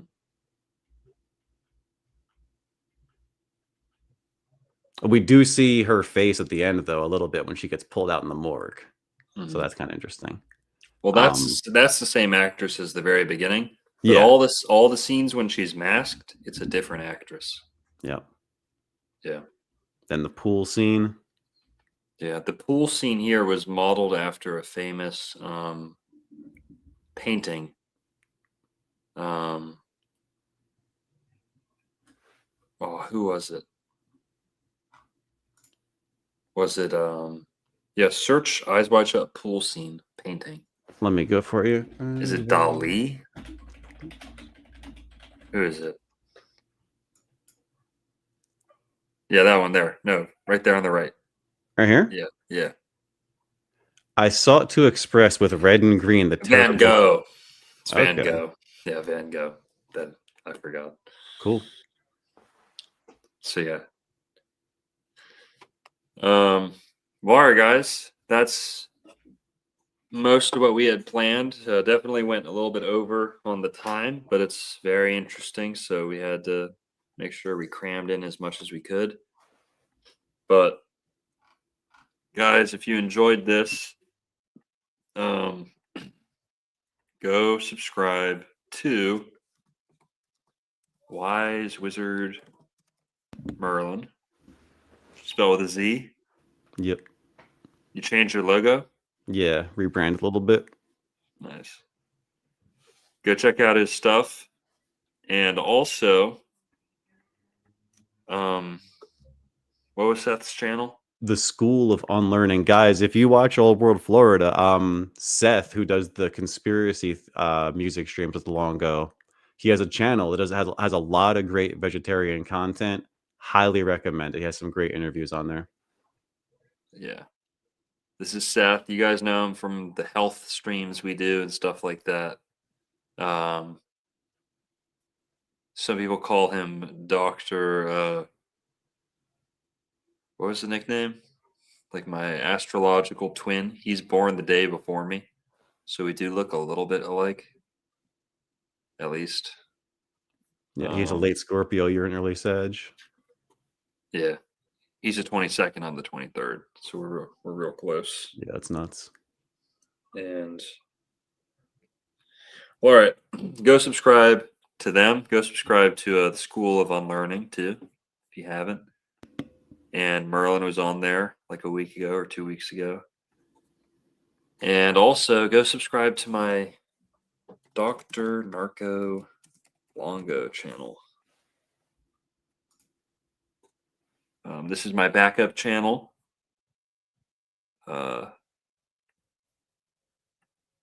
Focused on maybe less Florida stuff. So like more astrology, holistic health.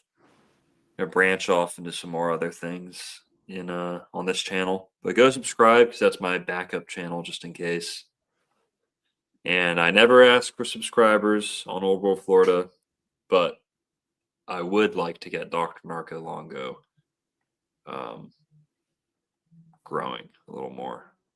Backup. Make it a backup channel, right? If anything happens to Old World Florida.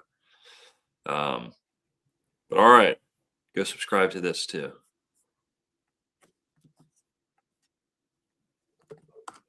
Everyone, any closing thoughts, Merlin? No, it's a great movie. If you've not seen it, go watch it and check out his other films. We're gonna do them soon too, probably. So, Chill, yeah. Budbear with 3333 says, support what you like or it goes away. Freeloaders might as well be in full coitus with Freddie Mercury's mustache. It's funny. All right. Everyone have a good night. We got 500 in the chat. What's up, y'all? 526 in the chat. Good turnout tonight. Hope you enjoyed.